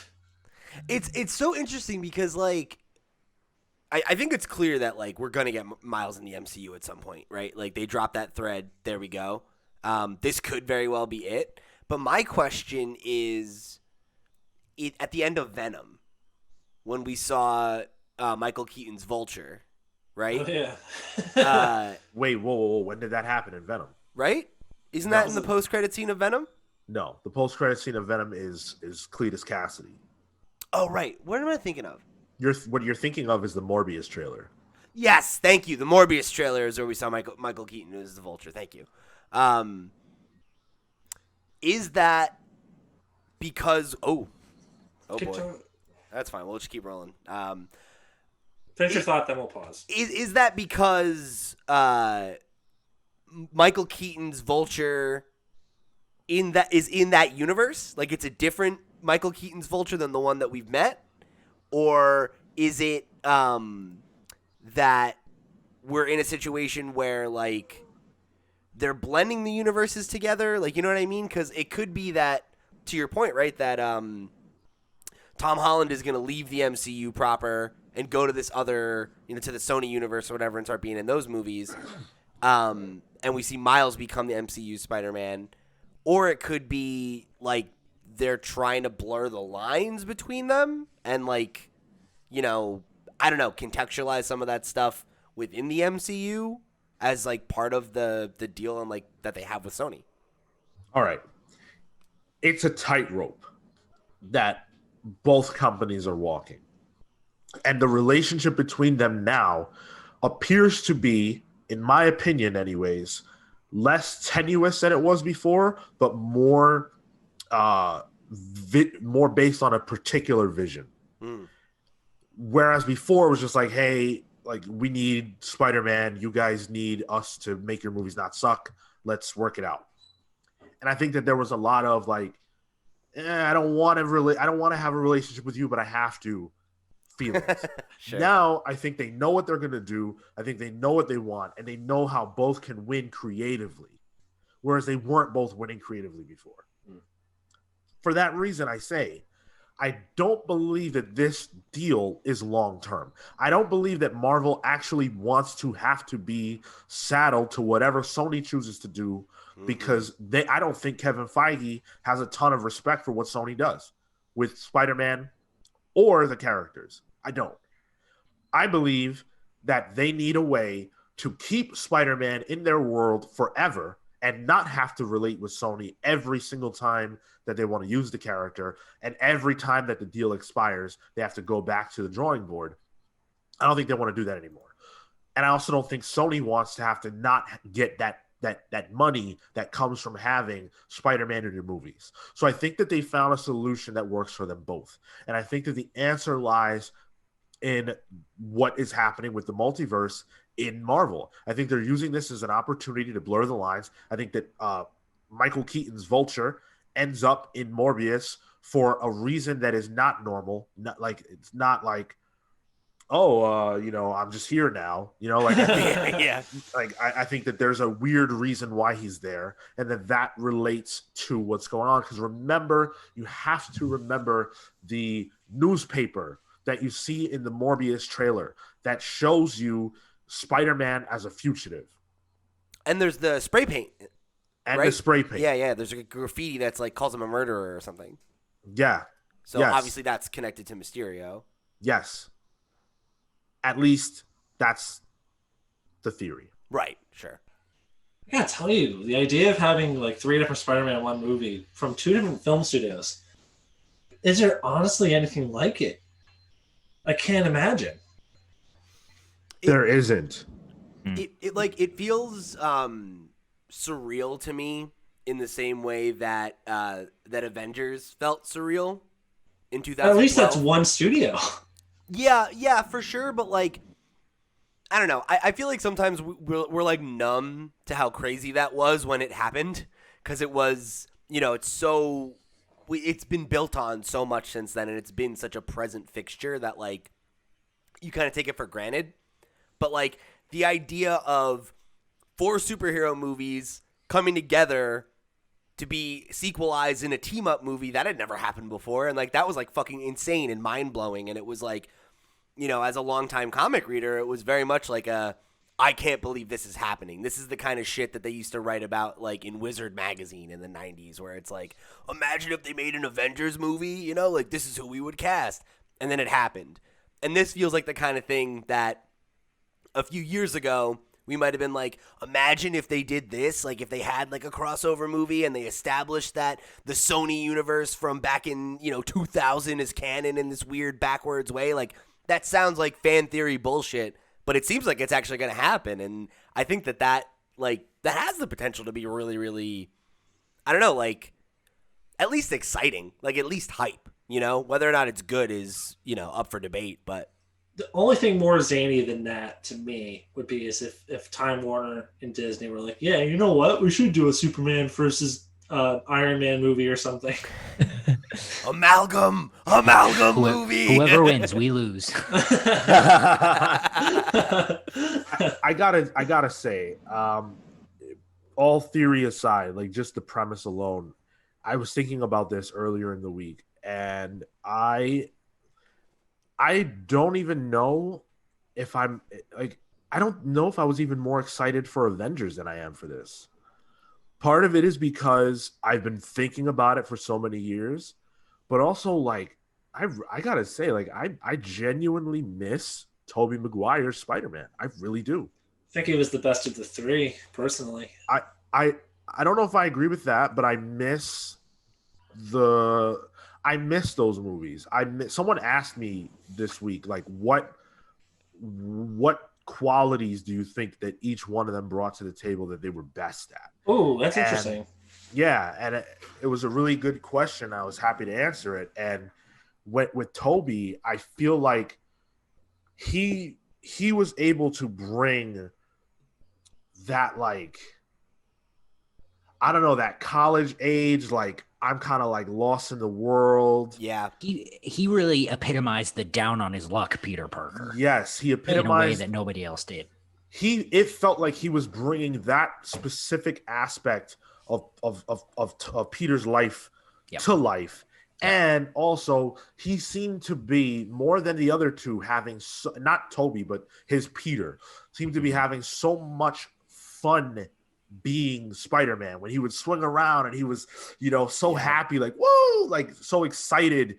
And then when he would fight villains and the quips and stuff, like, just think, like, we're so far removed from when that movie first came out. But like, I remember being in the theater watching Spider-Man 1, 2, and 3, and how like incredibly exciting that was. And that has a lot to do with Tobey Maguire. I truly believe that. Mm-hmm. Of course, it was brand new and fresh, but it was also what he did. Yeah. I don't think Andrew Garfield's Spider-Man would have been the best introduction for the character on the screen, nor, frankly, do I think Tom Holland's would have. It had to be Tobey. Tobey exemplified not only like the most down on his luck quality of Spider-Man and Peter Parker, but he had like that everyman feeling to him. Yep. Like he was so relatable. Andrew Garfield, he skateboarded and shit. He was like kind of cool. Yeah. Like Tobey's Peter was lame, which is good. Like Spider-Man has to be kind of lame, and and then the most recent Spider-Man, Tom Holland, he's kind of like a savant in a lot of ways. He's got like that Tony Stark quality to him, and I know they've done that more and more in Spider-Man comics the last 15 years or so. But like his relatability is less so because he goes to like a pretty good school and he like he's gifted. Well, I think truly gifted. I think that's something that Disney has capitalized on that I think the other two didn't do as well. That comes off as like a real brainiac. Yeah, because like even in the comics, like even in high school, like Peter builds his own web shooters, he sews his own costume, he does all that stuff by himself. It's only recently that he's gotten like Parker Industries, and he was Iron Man's sidekick for Civil War, and and that's where all this other stuff comes from with Tom Holland. I think it's also a context issue though, because like I think that there's also the problem that in 1999 going into 2000 when this movie came out, like nerd shit wasn't mainstream and cool yet. And I think that the narrative of Peter Parker being beat up because he's a nerd doesn't make sense in 2020.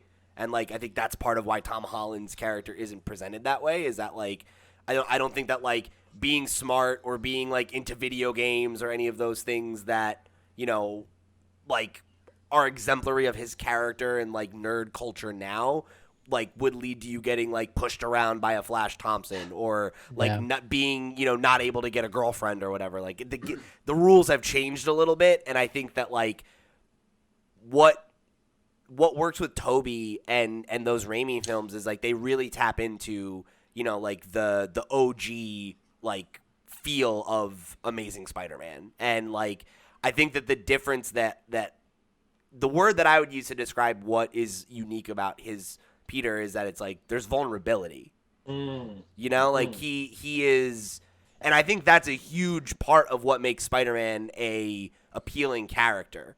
is that he's vulnerable, is that like, and in every way, right? Like he generally like doesn't have a lot of job. Like when you think of the classic Spider-Man scenario, right? He doesn't have a ton of job security, right? Like his relationships are always a little bit fragile because of his life as Spider-Man. So like his support system is weak because he can't be honest with the people that he's closest to. And he has this secret that he has to carry alone. And then as a hero, like he's super strong and he's got his spider sense, but like he could die anytime he goes out as Spider-Man just from getting shot. Like he doesn't have some of the resources and tools that other superheroes have.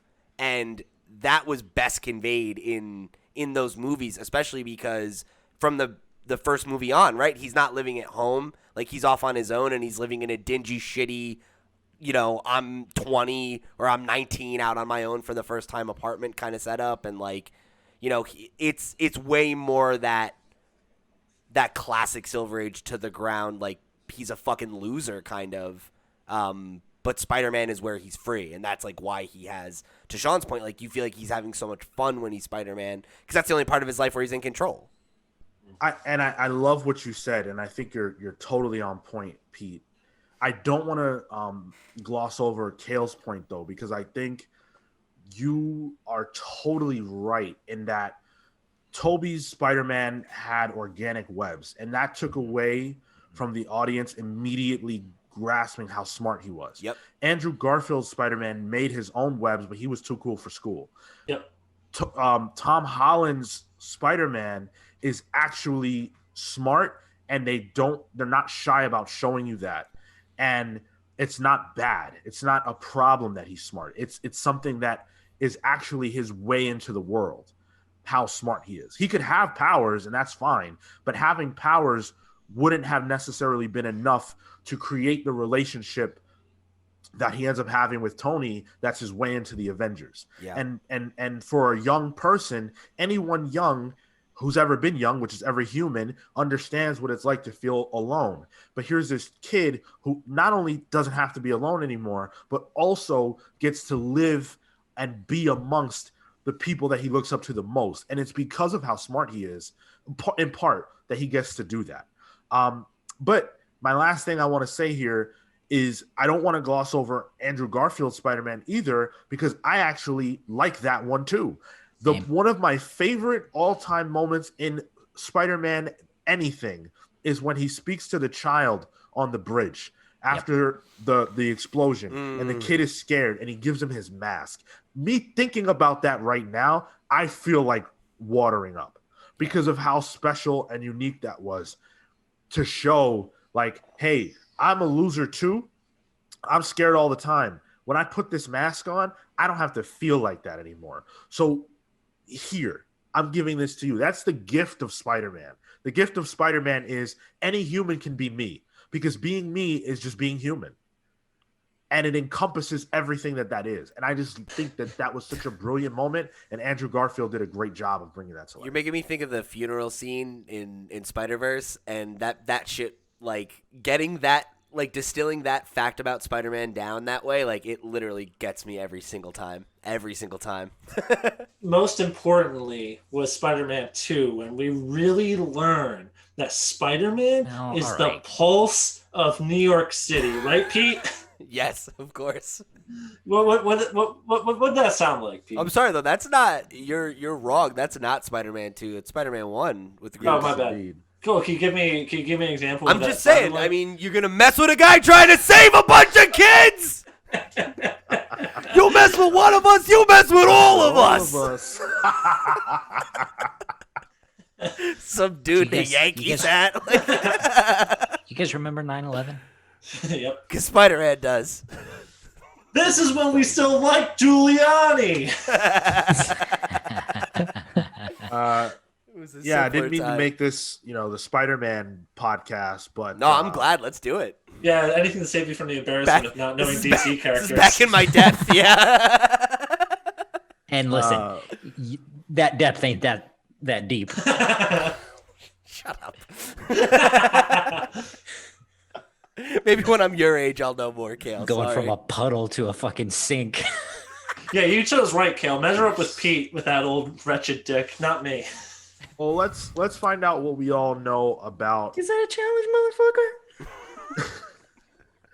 motherfucker? Let's do it. Let's do another. Jeopardy. Oh no.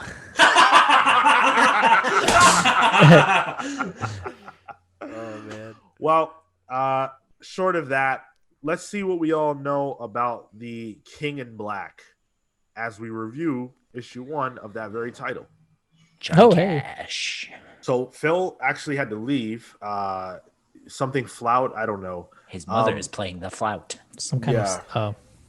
Oh. But the rest of us are still here, and we're going to start by reviewing, as I said, King in Black. Number 1, this is Donny Cates and Ryan Stegman. This is an event that has really been hyped. It's like a pseudo sequel to Absolute Carnage. Let's jump right into it. Let's jump right into it. Okay. What did you guys think of this issue? And also, as you answer that, how lost did you feel, considering I think I'm the only person who read Absolute Carnage, and even then, this does have a lot of context that's missing from the Venom main series. I also read the Silver Surfer Black, which Null is in. Right. So that was the only additional context that I had. So I didn't feel super lost about who the character was and like why he might be invading. I just wasn't sure where like all of the individual characters and like those set pieces were necessarily. But it didn't hamper my ability to just kind of jump in and go through the motions of it, which I thought was really well done on Kate's part. Because sometimes, you know, you're missing so much context, you don't know what's going on. But this was simple enough to be like, okay, Eddie Brock has, well, my big first surprise was like, oh, okay, Eddie Brock has a son, and for sure he's and a like beard. And a beard, that old beard now, and Null is invading, and like that's all you need to know, and that got across immediately, clearly, and I think his interactions with all the other characters helped to build up some of the drama, which it was good. I thought it was a pretty good issue and good introduction, especially for an event that I was afraid that, and no, part of the Spider-Man universe that I have no context for. Yeah, same. I don't particularly care for Venom. So this, I mean, I don't know. I didn't find it particularly hard to get into. You know, I don't know. I guess I have a cursory knowledge, but I guess that's just because I pay attention to the stuff around. You know, I've listened to the old long box reviews when Null was first introduced, and we've sort of talked about it before. But yeah, Null's invading. Venom's got a kid, and I guess he hangs out with the Avengers now. All right, whatever. I get it. It's a comic book.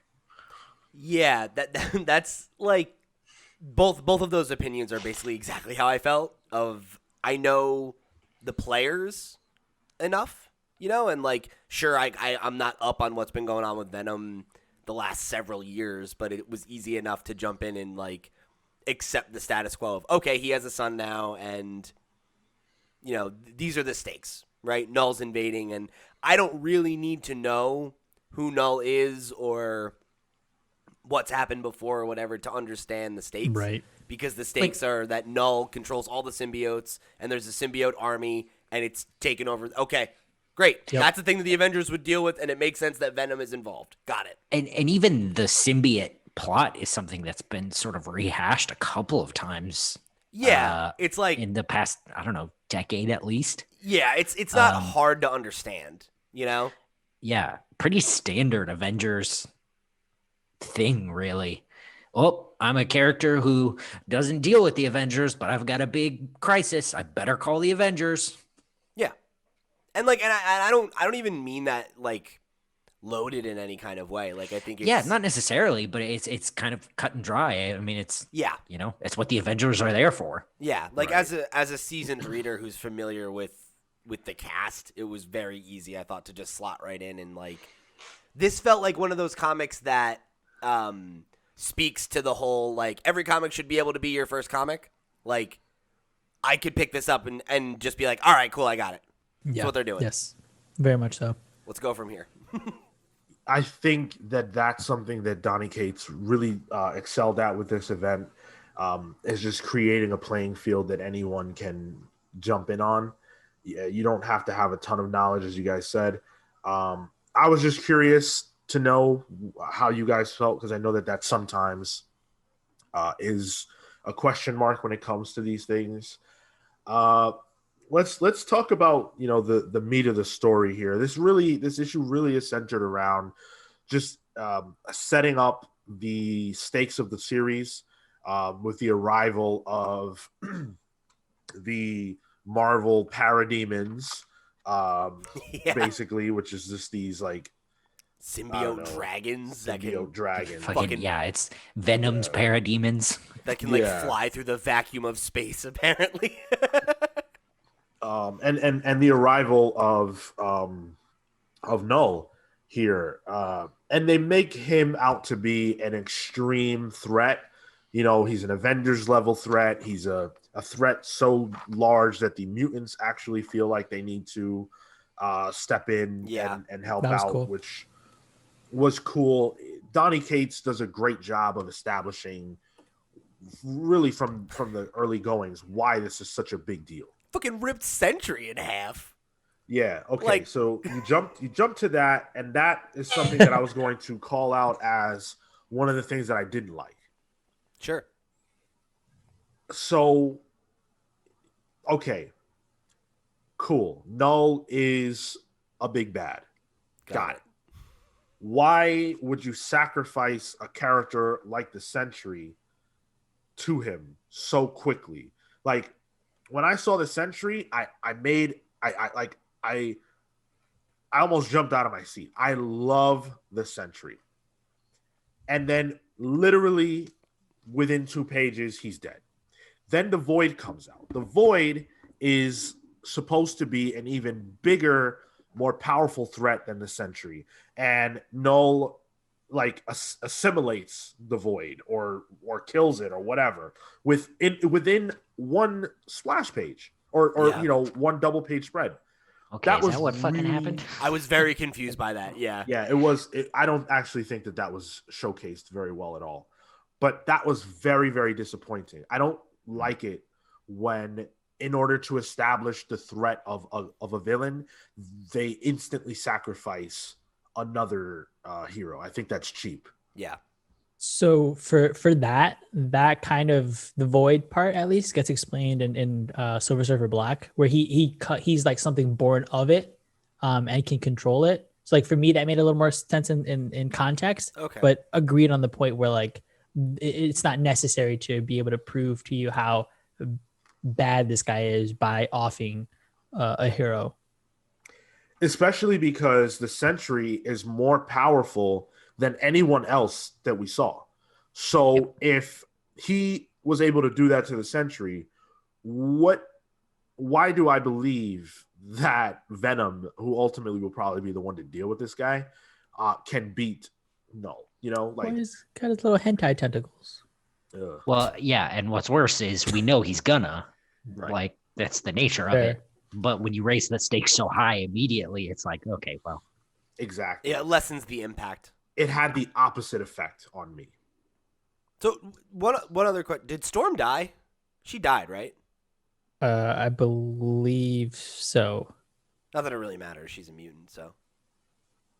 Whoa! I guess I missed that. Because I mean, like the last page she's on, right? Like Tony's saying, "We're working on it. Just stay in the air until." And she goes, "Until what, Iron Man? This is starting to feel hopeless." And then he goes, "Storm," and then Professor X is all like, "Oh." Yeah. Shocked anime cutaway. So I think she died too. Rip. Yeah, it's okay. She'll come back. It's fine. Yeah. Which, again, is like, okay, cool. We know the mutants can come back. 2 character deaths in the same issue. Not every single person who's reading this knows where the mutants are at. Sure. So that moment could be, for those people, like really, really crazy. And it would behoove, I think, Donnie to space moments like that out, or not do like, just because the mutants can die whenever and come back does not mean that they should die whenever. I think to the point you made about Sentry, I think if you do this with Storm, you have your cake and eat it too, because throughout this issue, right, like Storm is shown to be basically one of the only. What was you gonna say, Gail? Effective. Yeah, right. Yeah. Like she's been shown to be one of the only heroes that can like deal with the Horde right now. So her being overwhelmed and killed, even if you don't know the context that she, whatever, right? Like that would be a dramatic enough thing for me as a reader to be like, oh, this is serious. The X-Men are coming and working with the Avengers, even though they're at odds right now, and Storm is dead. Like, this guy means business. Like, I don't think you needed to do the Sentry thing. But don't worry, guys. Venom's on it. Yeah. But, like, Venom. I get it. Venom. Every chance I can. Yeah, I mean, those are basically the major beats of the book. Like it turns out he's actually coming for Eddie Brock's son, and he plays that game of like, I will say Brock and not specify which Brock I'm after, so that you have to ask me, or I can reveal it in a dramatic moment later when you're dangling off a cliff. Yeah, which it's very theatrical. May vary on tropes like that. Yo, but I was like, what? It wasn't Eddie. And then like he like rips the symbiote off him, drops him to his death. It's all very classic, like right, exactly. And Donnie has the hot hand right now. He probably has the hottest hand of anybody in comics, and I think this book shows you why. If you are a fan of like just straight crazy action, like really fun, bombastic action, Donny Cates is probably your guy, especially because he has the luxury of being paired with an absolute beast like Ryan Stegman. Ryan Stegman is one of the best artists, I think, working right now. Some of these pages are extremely good. And so because of that, Donnie's is super popular right now. But what you notice, at least with King in Black, is that he relies a lot, in my opinion, on some well-worn strategies. Yeah. And if you are a comic veteran, this may or may not appeal to you. You may think, wow, I feel like I've read this before. Or you may think, I know I've read something like this before. This is exactly what I'm here for. Sure. Yeah. I mean, like, to me, I think I fall more on that side of just, like, something like this just really isn't for me. Like, this isn't what I show up for. But I think with that said, I can recognize, like, the objective quality of what's being put forth. Like, I've been really critical of a lot of event comics on this show and event comics in general, and I think, like, this hits the beats of what you need to do, in terms of, like, making it something that you can pick up and understand, having a tight script that like makes good use of its pages and its space, and that has solid art, and right. Like if that's the kind of like big 2 popcorn comic that like you like to show up for, I think you'll get something out of this. It's like maybe not exactly my flavor, but there was no point where I was reading this, which isn't true of all the books on our slate today, where I was like, where I felt like it was a chore to get through. Yeah. And like. Yeah, I think I follow. I'm sorry, we finished, Pete? Basically, I was going to say that's the highest praise you can say about something that like isn't really for you, is that it's good and it didn't bother you. Yeah, and I think that's where I fall. As I said, I'm not a Venom fan, and I'm not entirely sure if I'm a Donny Cates fan. But of the things we've been reading, I had more of a positive experience with this, as opposed to what I was reading with like X of Swords and then like, Empire, or even going back to Heroes in Crisis. Like I just kind of, we're running sort of 0 for 15,000, 0 for the comics industry in terms of events right now. And this one had me going, Yeah, all right. That was all right. Is that Which Yeah. is that at all based on your expectations for those books versus this one? how do you mean? So I know that with each of those, you had thoughts going in as far as like what you thought they would be quality wise, or you might have been more connected to them on some level, versus this, something we haven't really talked about on this show. And it really features primarily characters you don't care about. Probably doesn't hurt. So, like, I guess my question is, did your lack of care for this make it easier to read, even though, like, you didn't feel connected to these people? I do think for the event, I think, for the first issue of the event, it establishes stakes and does what it's trying to do well. So I think yes, but also I do think it is well constructed. Yeah. For what it is. So Yeah. It's like kind of the one thing I'm going to be like a nitpicky like comic book nerd about that I thought was weird is that like, isn't it kind of weird that Nell has the Venom symbol on his chest? Like, is there an explanation for that? Because isn't the only reason that Venom has that because the symbiote was attached to Spider-Man? No. No? Not anymore. Okay. That's been recontextualized? My knowledge of it is that symbol comes from Null. Okay. So the whole Venom history has been completely rewritten. It just happens to look like a spider? Over the last... Isn't it supposed to be a dragon? Yeah, it looks. I immediately was like, it looks kind of similar to the dragons that are flying around. Sure. Like loosely. I think Knowles is supposed to be a dragon, where I think Venom's is closer to a spider. As I understand from a podcast I listened to 6 years ago. I don't fucking know. You're correct, but also obviously that's a cute explanation. Yeah. As to like they look very similar. Sure. Yeah. Okay. I go basically like I like this issue and well enough. I had some problems with it, but those problems are things that are probably I'm probably in the minority as far as like people who would take issue with them. By and large, I think if you compare this to like the first issue of Empire, this is leagues better than that. It technically doesn't do anything wrong, but I also couldn't connect with it either. Seeing the Celestials come down was kind of cool, but it's also extra. It's like so overwhelming that it's just like, all right, so what does this guy not have? And then when he loses, what does that say? Like, why would I ever care about him again? Yeah, and I think like the fact that all of that shit happens in one issue, I feel like a little numb to it. Like one of those moments would be like, oh shit, but all of them, it's like, all right, whatever. Well, for the Celestials, those are his like 3 guardians in black, in Silver Surfer Black. Like those are the ones that he just like has at his disposal generally before you enter his realm. They're like his posse as opposed to like the real Celestials. Right.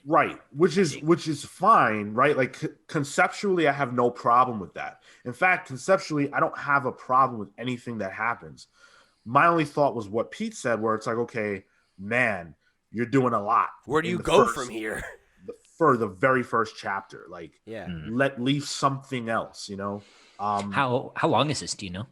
I actually don't know. It's 5 issues. Okay. All right. So that's not too bad. I did want to shift gears a little bit and talk about another issue that I had, which was actually with the inks and colors.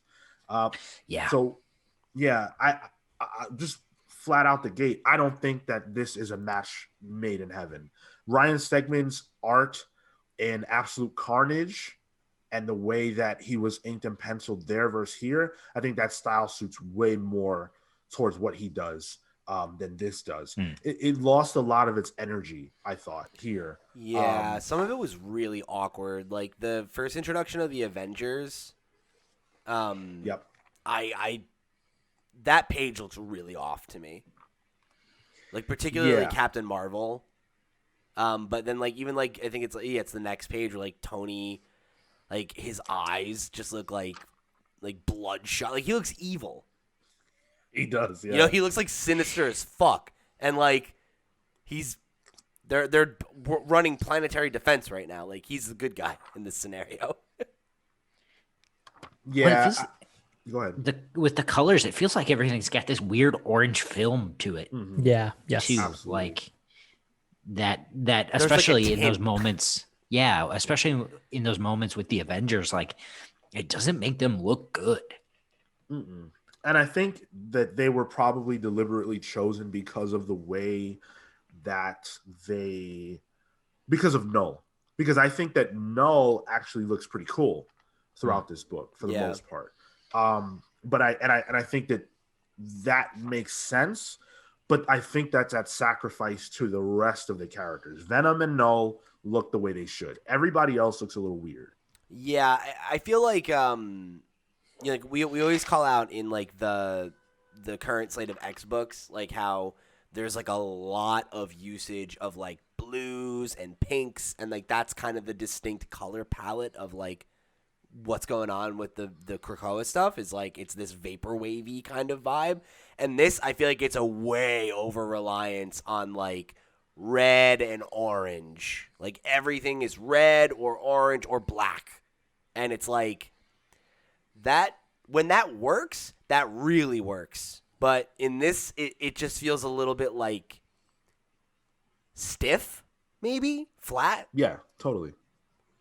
And it's like you look at like the page with Storm, and it's like the blue there. It's like, oh my god, it's a breath of fresh air. Like, and I guess that's kind of the point. Like the planet's engulfed in black, but like, I don't know. Then like you go back to the scene of like it's at that same page I called out earlier with Tony and Professor X, like, and they're seemingly sitting in front of screens, and it's just like this weird greenish reddish hue that it's like, what room are you in? What is the lighting in this fucking room and these screens that looks like this? You know what I mean?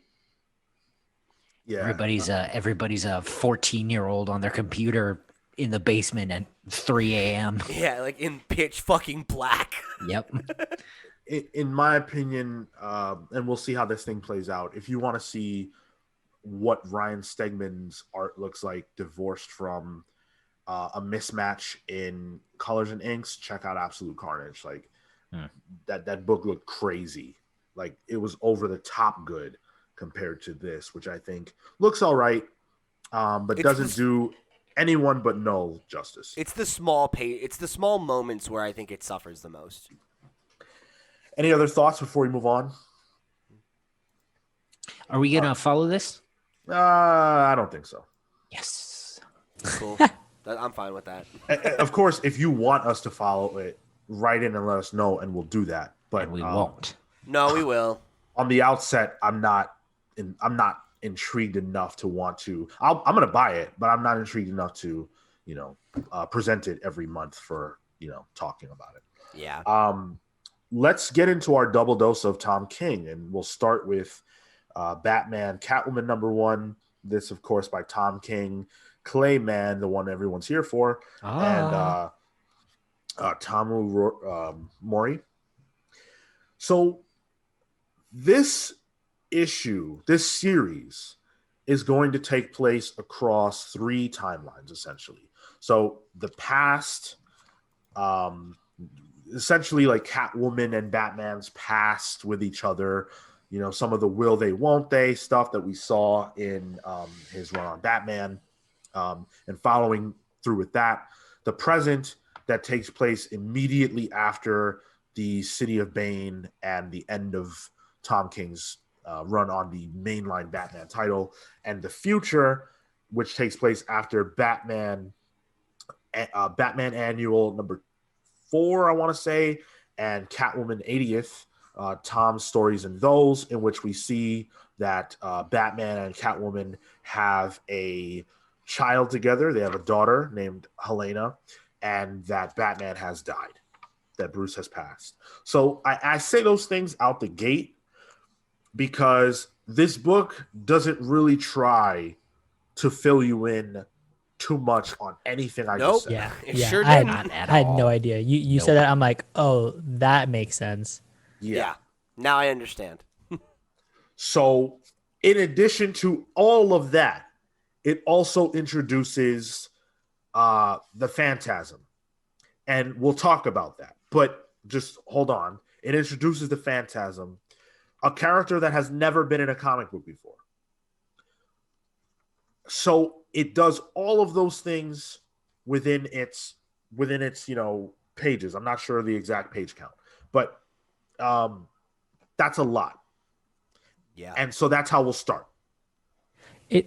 It's a lot, and I think now that you've laid that out, I think it's also, if that was the way it was being promoted initially, is sort of a disappointment, because like it comes up in one page, one panel, and then it's towards the end, and that's it, right? Like that, none of that is established, and I'm sure it will later on, but if that's what we were sort of like getting promoted, it was getting promoted, if that was going to be like the big thing, it's a disservice because it's in one panel at the very end. And I thought that was a little frustrating. Sorry, I just want to be clear. What are you The saying? Phantasm, the whole book, like everything around it was like, oh man, the Phantasm's coming, right? And all this book does is apparently tie in timelines from his previous run, and we get one panel that even services the Mask of the Phantasm, and it's not even like mentioned or talked about. It's one glimpse, and that's it. I mean, as far as that goes, this is also issue 1. Yeah, sure. I have a lot more problems with this book than what it does for that. But I think to Marco's point, it's like it does all that, but it doesn't do the thing that we like signed up for. Yeah. So I want to say this because I also think this is important. This book acts as if Mask of the Phantasm, the movie, is canon. The things that happened in that movie happened. Right. And so when you see Andrea Beaumont, like, you have to read her. No, you fucking see her. Whoa, you Clay do. Man. Whoa, buddy. Whoa. That's what Clayman does. Damn. My man is worked up. You have to read her as if all of those things are true, and that adds more depth to the character. Mm-hmm. But it also means that if you've never seen that movie before, you don't know what the hell is going on, who she is. Go ahead, Kale. I was going to say, I mean, it feels like the most we get is a reference to Alfred's funny moments when he walks into, in on Bruce making out every 5 seconds in that movie. But also the most we really get with Andrea is, oh yeah, she's an old girlfriend. Right. And by the way, that panel you're referencing actually happened in during Tom King's run. That's like a redo. Like they did It's that a flashback already. kind of thing. Oh, okay. Well, that's also a running joke in the film, which right. I'm sure you guys know, but I don't know. I did that. That is the complaint I have with the Phantasm, is like it glosses over the facts that it's trying to present, with like Andrea Beaumont just being, oh, she's just an ex. Like, it's whatever. Yeah, and like to Marco's point, I'm sure we'll get more of that later, but it's like, I don't know, dude. Like, for this issue for it to be doing so much and to feel like we're lacking things, I don't know, man. Like, I really dislike this issue. Yeah. And I think if I had the context that Sean offered, I might have felt a little bit less that way, because I think part of it was that I felt so lost. But Yes. but I also just think the delivery was bad. Like, there's so much fucking jumping around, and it's not clear. It's not clear where the lines are, right? Like, the whole we're gonna do a multi-timeline thing in one book. Okay, fine, right? Like, Strange Adventures is doing that. But, like, you look at Strange Adventures, right? And whenever there's a shift, it's super clear that there's a shift because there's a different artist, it's a different setting, and, like, the vibe is so different. And, like, I look at this, and it's like the first page, right? Literally the first actual page of the book is you have the future storyline, and it's Catwoman driving in this car, and like I didn't notice that she looked old right away. Like her hair's gray. Yeah, and, me neither. Like that didn't clock for me right away. I was like, oh, okay. Like It was like I thought it was the bandana like also wrapped around her head. There's also just gray. yeah, right. So I just like didn't connect with that. And then the end of that page is flashback, right? And then the next page is we're still in this, which is I guess the current quote unquote timeline. Yeah. And then the end of that page is him looking at Alfred into what is another flashback for one panel. Yeah. Then on the next page, that's where it is. Then the next 2 panels on that page are back in the future storyline, and then we're back in the current day stuff, and it's so all over the place, and like you're going back and forth between them with no rhyme or reason. That like it wasn't until I don't know, like a good amount of pages in where I actually clocked what was happening. Like when Selena says like these are the grandkids, I was like, Yes. oh, she's old. Yes. Fuck. So Tom is using a very unconventional passage of time strategy with this series. And Yeah. you can see that across this book and Rorschach and Strange Adventures, he has a different mode of showing you the time that we're leaving the time we're in and going into another one with each book. So in this one, it's 2 things. It's color and it's Catwoman. Catwoman's costume change tells you what timeline you're in. And that's what you're supposed to utilize as your strategy. You're also supposed to utilize the color. So whenever it goes from red to blue, you know that you have just shifted timelines. And that's cool, but not everyone who reads comics reads them like that. So I didn't pick up on that. Right. Which is fine. Like you don't need to have like a degree in comics to be able to pick up a book, right? So Apparently you do, because fucking I didn't get it. And I He got has 2. the degree. But again, like that's not bad. That's not a bad thing. But in a book that's moving at such a breakneck pace, you can't Tom, like he's trying to have everything.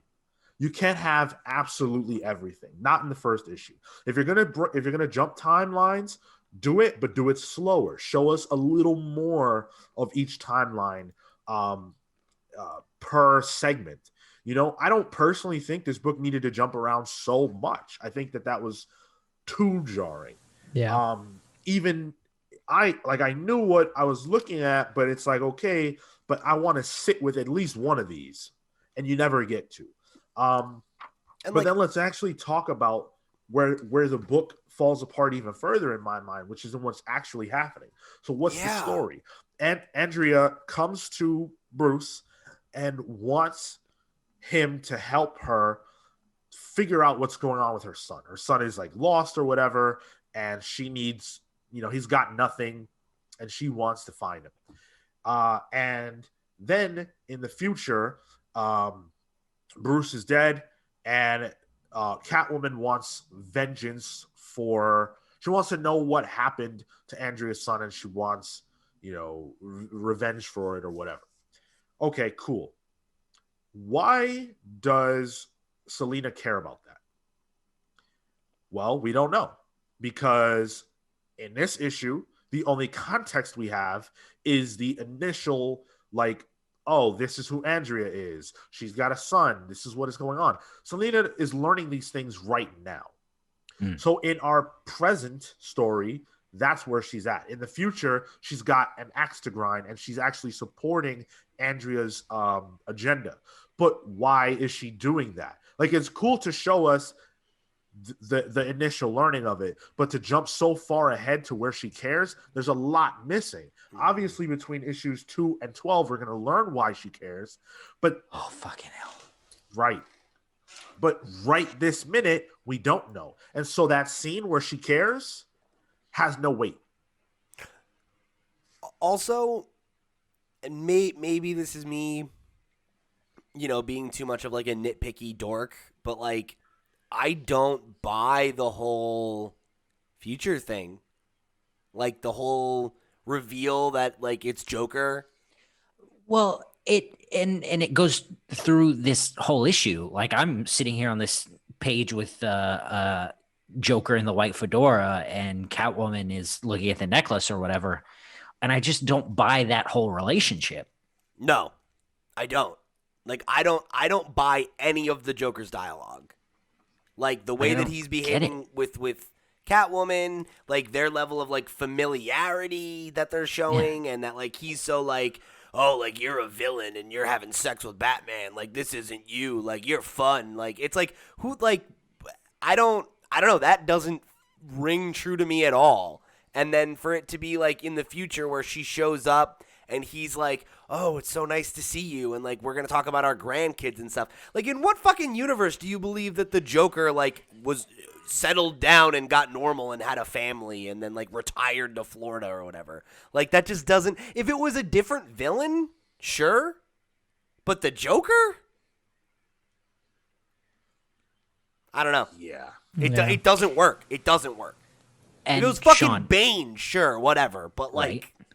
Even the Penguin, like yeah, like somebody who's like fucking somewhat normal, but like the Joker whose entire thing is that he's fucking insane beyond, beyond comprehension, beyond belief. Like he's the absolute epitome of like the mentally ill supervillain. in 2020, like alone. Yeah. The Joker's built up and we're supposed to believe this. Like, have you guys, and Sean, you said you have you guys seen, Mark or Pete, have you guys seen Mask of the Phantasm? Mm-hmm. Yeah. Yeah, once. Oh, you have? Okay, cool.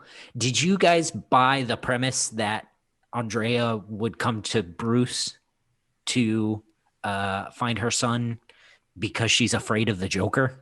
No. The whole her What? being Fucking, like, I love that movie. Yeah. That is one of my top 5 favorite movies.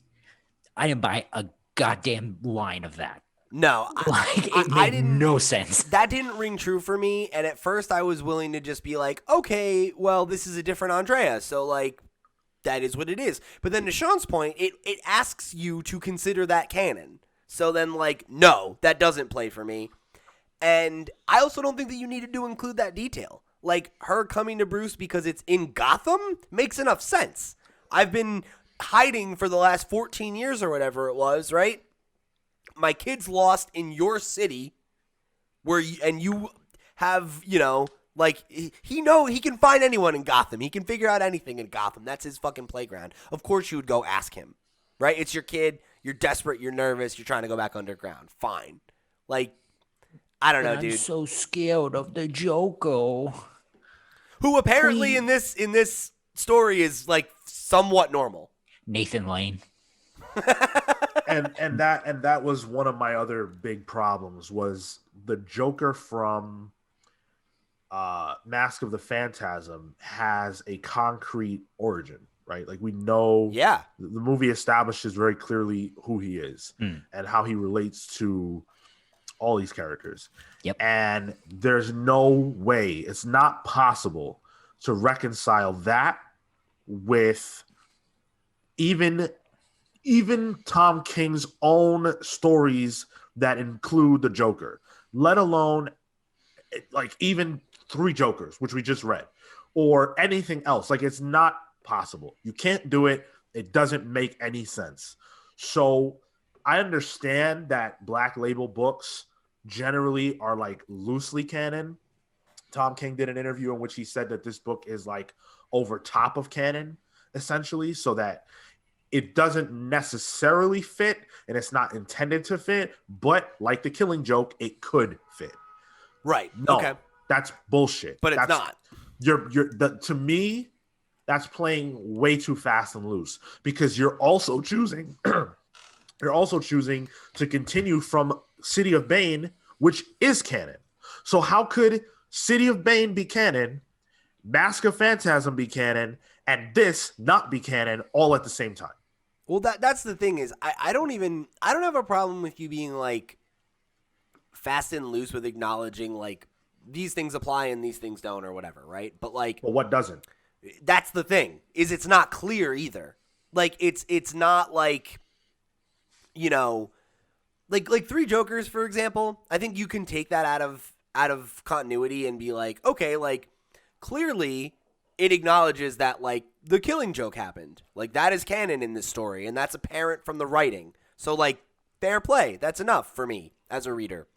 In this, it's like you're asking me to accept that Mask of the Phantasm is canon, but that this Joker is acting differently than the Joker that you're telling me is canon there. While also saying that stuff that happened in Tom King's Batman run, and then also these 2 random side stories that he did, are the setup and are also important to the backbone of this. You know what I mean? Like, it's like, if you want to just say that, you know, these things are canon, fine, but you can't give me and say like, well, you have to accept that the plot of Mask of the Phantasm happened, but that it's not the same Batman and it's not the same Andrea, but they're the same, but they're different. Like, it's too messy.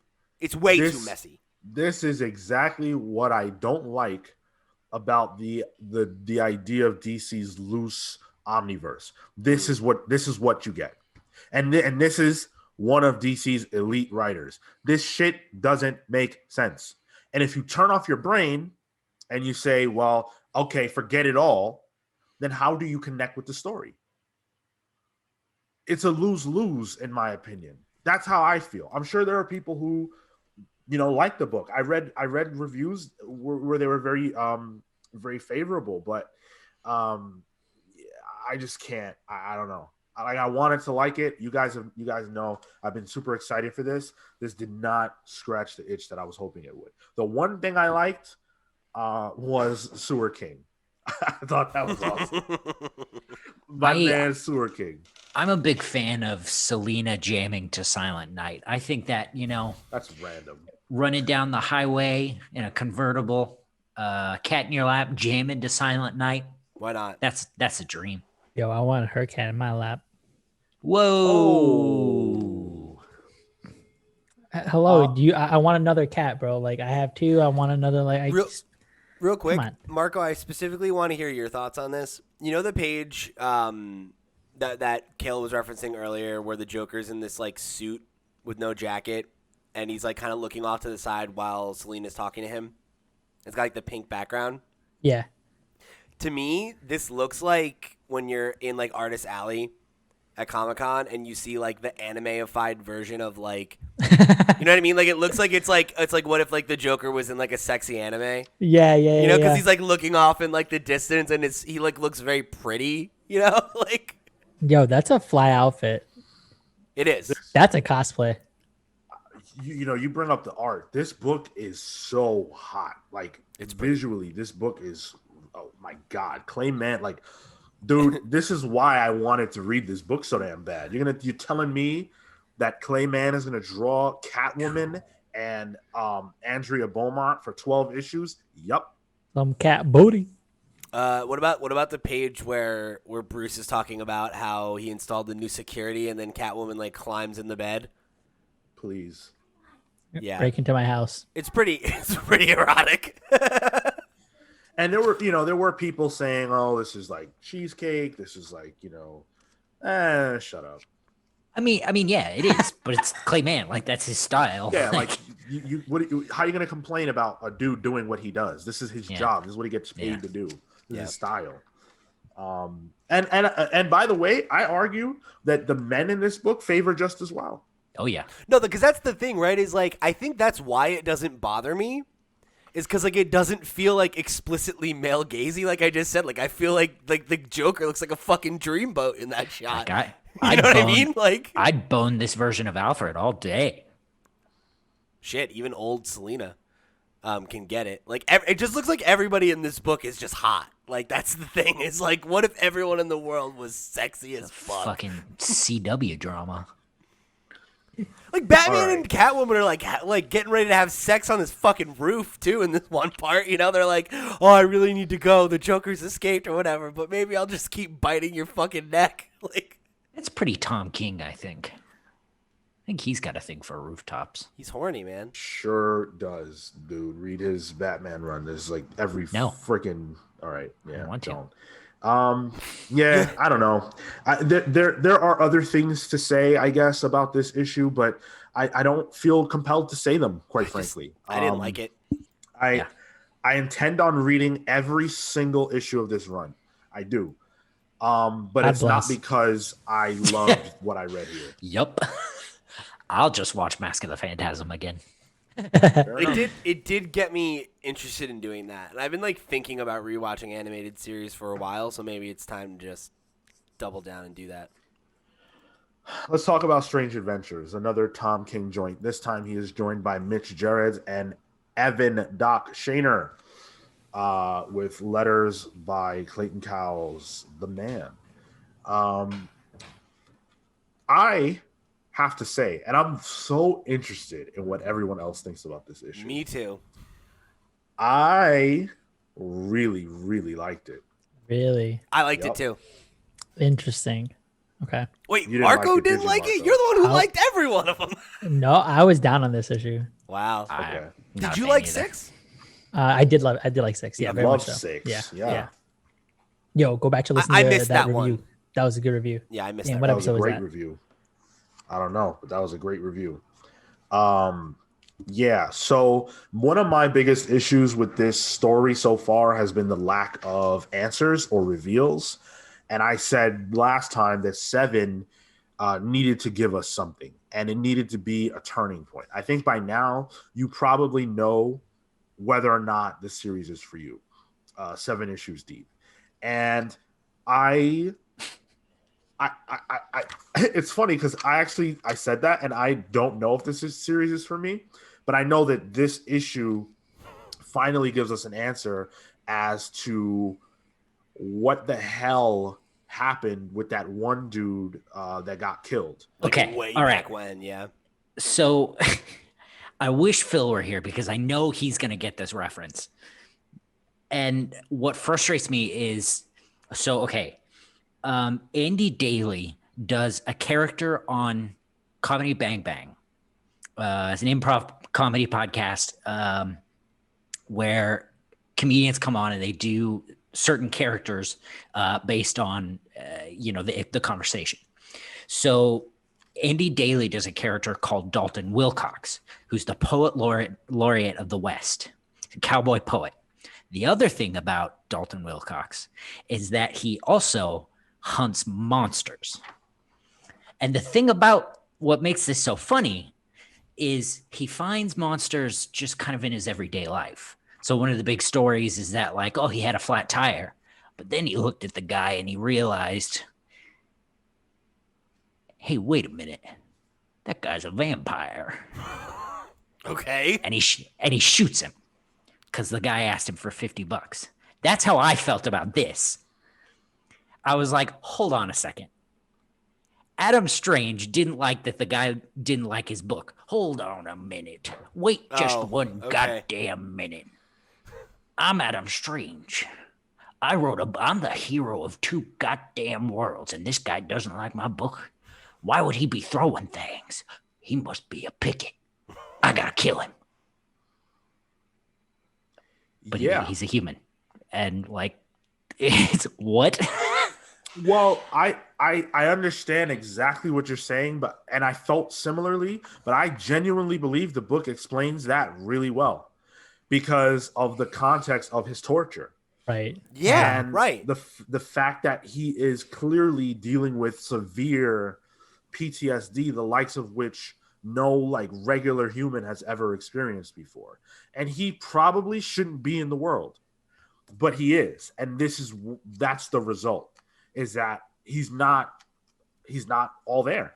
Yeah. He's screwed up. That was what I got from it, was that it felt, if Phil was here, he'd probably argue that it's Tom King playing to his experiences too much, but it felt to me very much epitomized by that kind of comment that we get from Alana about how he came back and he was changed, right? Mm. He was a different person, and that she didn't know what he experienced while he was captive, and that it felt very much like a man in the throes of PTSD from both the war and, you know, everything that he's experienced there, but then also just the psychological torture that he underwent for God knows how long. Right. I guess my issue with that was I didn't feel like they were connected in the same way that it didn't feel like the stuff that's happening in the past and the stuff that's happening now, like it doesn't, to me, it doesn't feel, they don't feel related yet. See, to me, I think like this stuff and like this issue specifically, like, but this kind of subject matter that they've flirted with here and there is what connects them for me. Where it's like the things that we see him doing and experiencing in the past inform the decisions that he's making now that we don't quite understand yet. Right. Mm. Exactly. I think for me, the example you brought up, Kale, was frustrating because the whole book starts on him then going to Batman and being like, it wasn't me, like, solve this. And it's like, well, if you're Batman and if this is how you're presenting this, like, he's going to solve it. And maybe he did. And maybe that's why he decided to bring on Mr. Terrific, was the other thought that I had, was because he needs to do a deeper, like, surely there's something bigger than just this. Right. And I think that was the other piece that I kind of maybe tried to connect, but I don't think that it was set up in a satisfying way for me, because it was this one guy getting killed, which, like, now it makes sense, but I don't know that it's like executed that well. And the other thing that, like, it starts to also give context for like how he's gotten more and more violent, which I think we've talked about and have noted in the past, and I think that was definitely a good context. The thing that we brought up in our number 6 review, which was episode 208, if you guys want to go check it out. Nice. Was the colors, right? Where the colors help derive some sort of set of truth and distinguishing between what was a lie and what was Alana's perceived understanding. And one of the things that I think this book does is sort of confirms that, because every scene that we see here with Adam is not in any blue or orange hue. It's all plain colors. Like it's all colors that aren't steeped in that, and if anything, they're like rainbow. And that obviously has to do with like his torture, but all of this is the objective truth that he's experienced that we're still trying to figure out. I don't remember. I don't know who this guy is, and I don't know what his deal is, and we'll obviously have to find out. But I think because it was so erratic, it kind of frustrated me. Like I was down on this issue because of how erratic it was, and how we weren't fed as much information as much as given reasons as to why some of his past events in the book has made sense. That's interesting. I feel like we've got so much information here. Yep. Like, and it's not all contextualized yet, but I think that's the thing, right? Is like, to me, the entire adventure of, I didn't mean to set myself up for this, but the entire adventure of reading Strange Adventures has been that it's a puzzle piece, you know, or not? It's a puzzle piece. Like it's a puzzle. It's a mosaic. Like each piece. Strange metaphor. Thank you. Each issue gives you another piece, and it's not always a piece that's right next to the pieces you already have. Yeah. Right? Like sometimes it is. Sometimes we get a glimpse of something that gives us more, right? Like in the present day storyline, we got the movement forward of that thread from way back when Adam killed this guy, right? And that was us picking up from what we've already learned. Whereas most of this was new information, was Adam was captured. Adam was tortured. The Pickets had some ulterior motive, right? And that is all kind of connected to the conversation that Alana had with Mr. Terrific in issue number 6. So, like, I feel like they are, like, it's still drip feeding, but I feel like we learned a lot here and we got updates on a lot of things that have been going on. And like, this feels less to me like jumping all over the place than some of the earlier issues did, because 6, the takeaway from issue 6 is that there's something that Adam hasn't told Alana, right? Right. And we get an immediate answer to that in this issue. So part of the reason why I love this issue is because of the quote at the end. And normally those Tom King quotes that he likes to add, I'm like, whatever.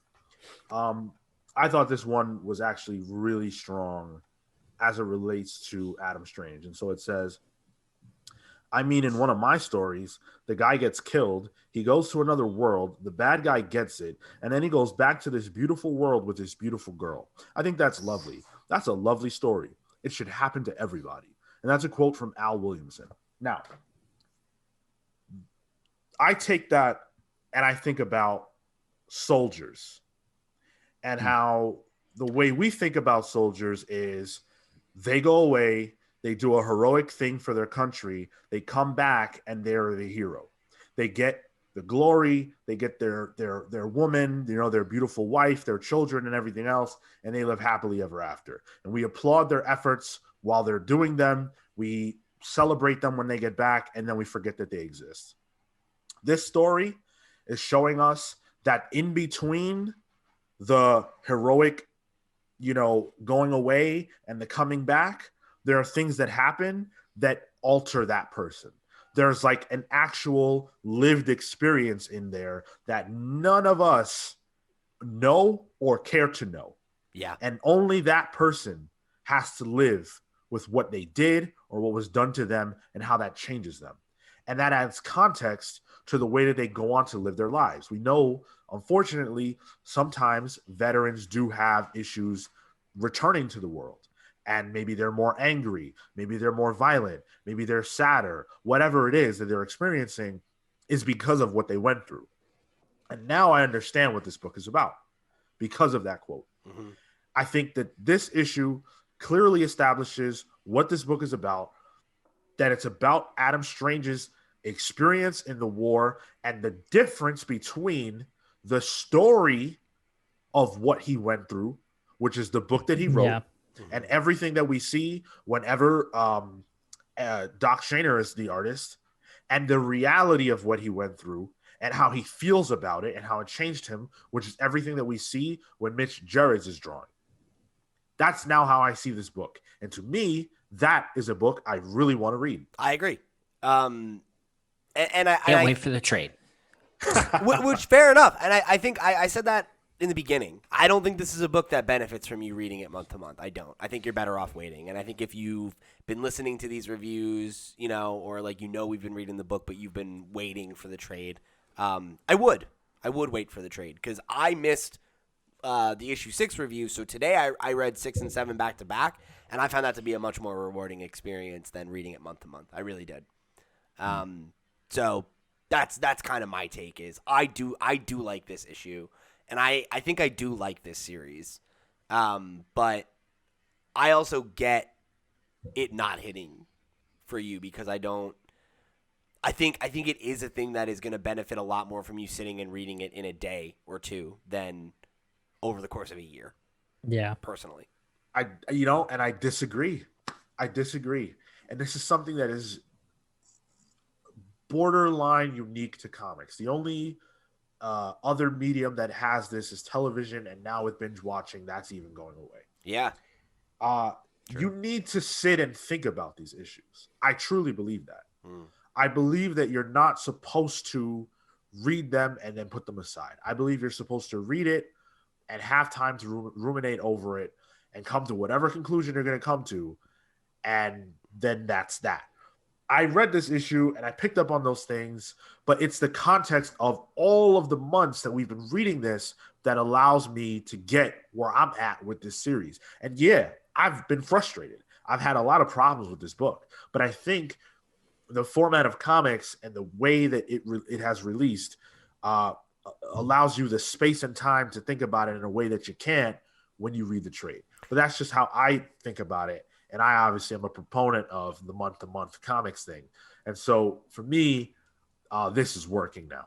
To your point, though, I guess I will say to argue against myself is the last page that you just called out with the quote and the panel preceding it and following it. I think like that last page is really powerful, and it's a powerful way to end an issue, and it has less weight if you don't have to wait for the next bit. Right. So there's something to be said for that. Staying on that last panel and tying that into the quote.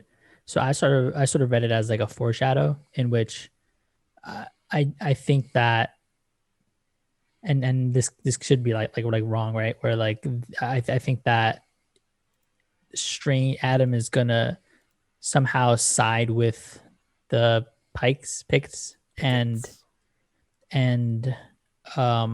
when they come back to the beautiful world with the beautiful girl, like to Earth, that's going to be the sort of guilt that he's living with, is that they lost this world. Like he goes to another world and the bad guy gets it, right?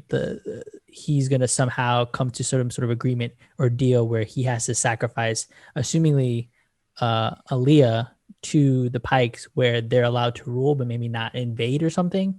There's some sort of complication there that I think is a foreshadow that's tied into this last page and the quote that I've been trying to parse out. Yeah, right. Because it has to be on some level. Like what happened with his daughter has to be connected to what's going on right now and what we're seeing and what we're learning today in this issue. That's really the only fruit left hanging, as far as I'm concerned. And Tom has 4 issues to unveil that. And so that, right, maybe that's too long.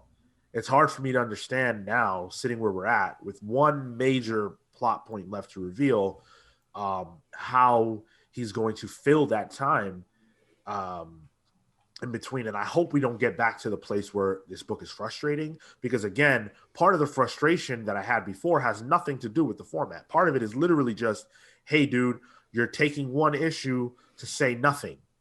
You know, like, come on.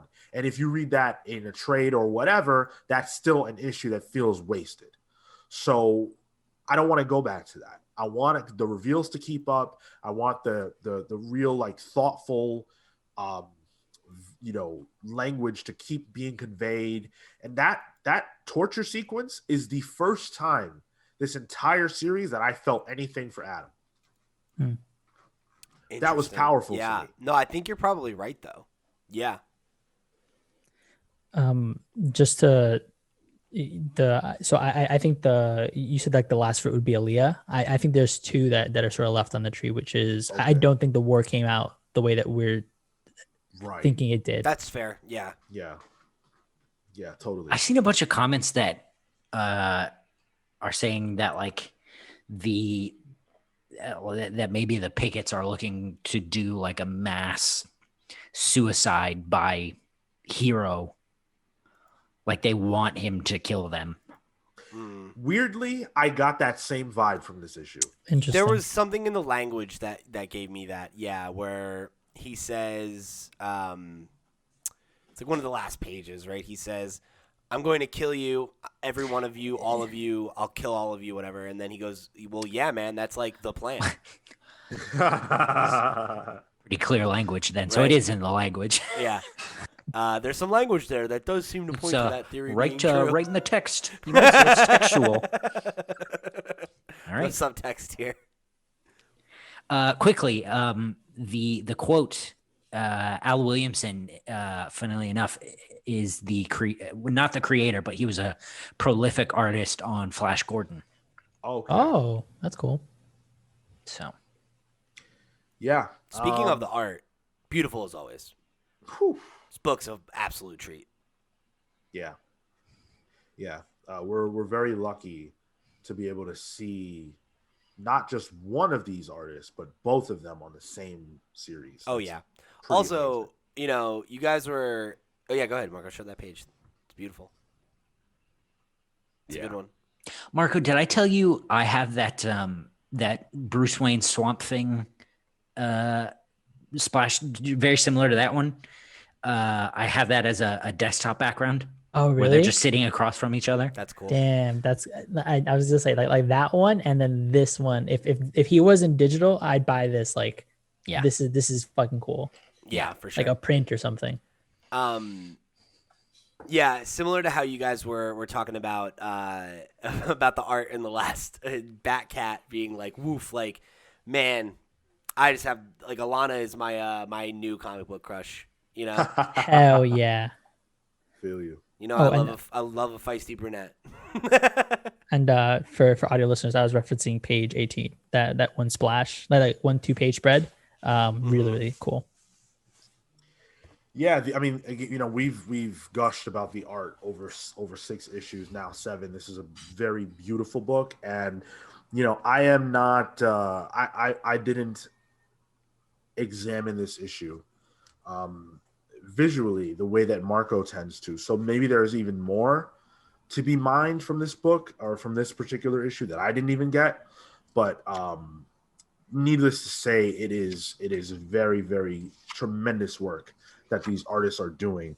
And I believe that Tom is rising to the occasion, at least with this issue. And the last one, I think, also was pretty strong. So Yeah. I really hope that trend continues. And I would love for this series to end strong. Me too. Same. I have more confidence after these 2 issues that it will than I have throughout the entire run. So if they keep this momentum, like they've definitely got a fan in me right now.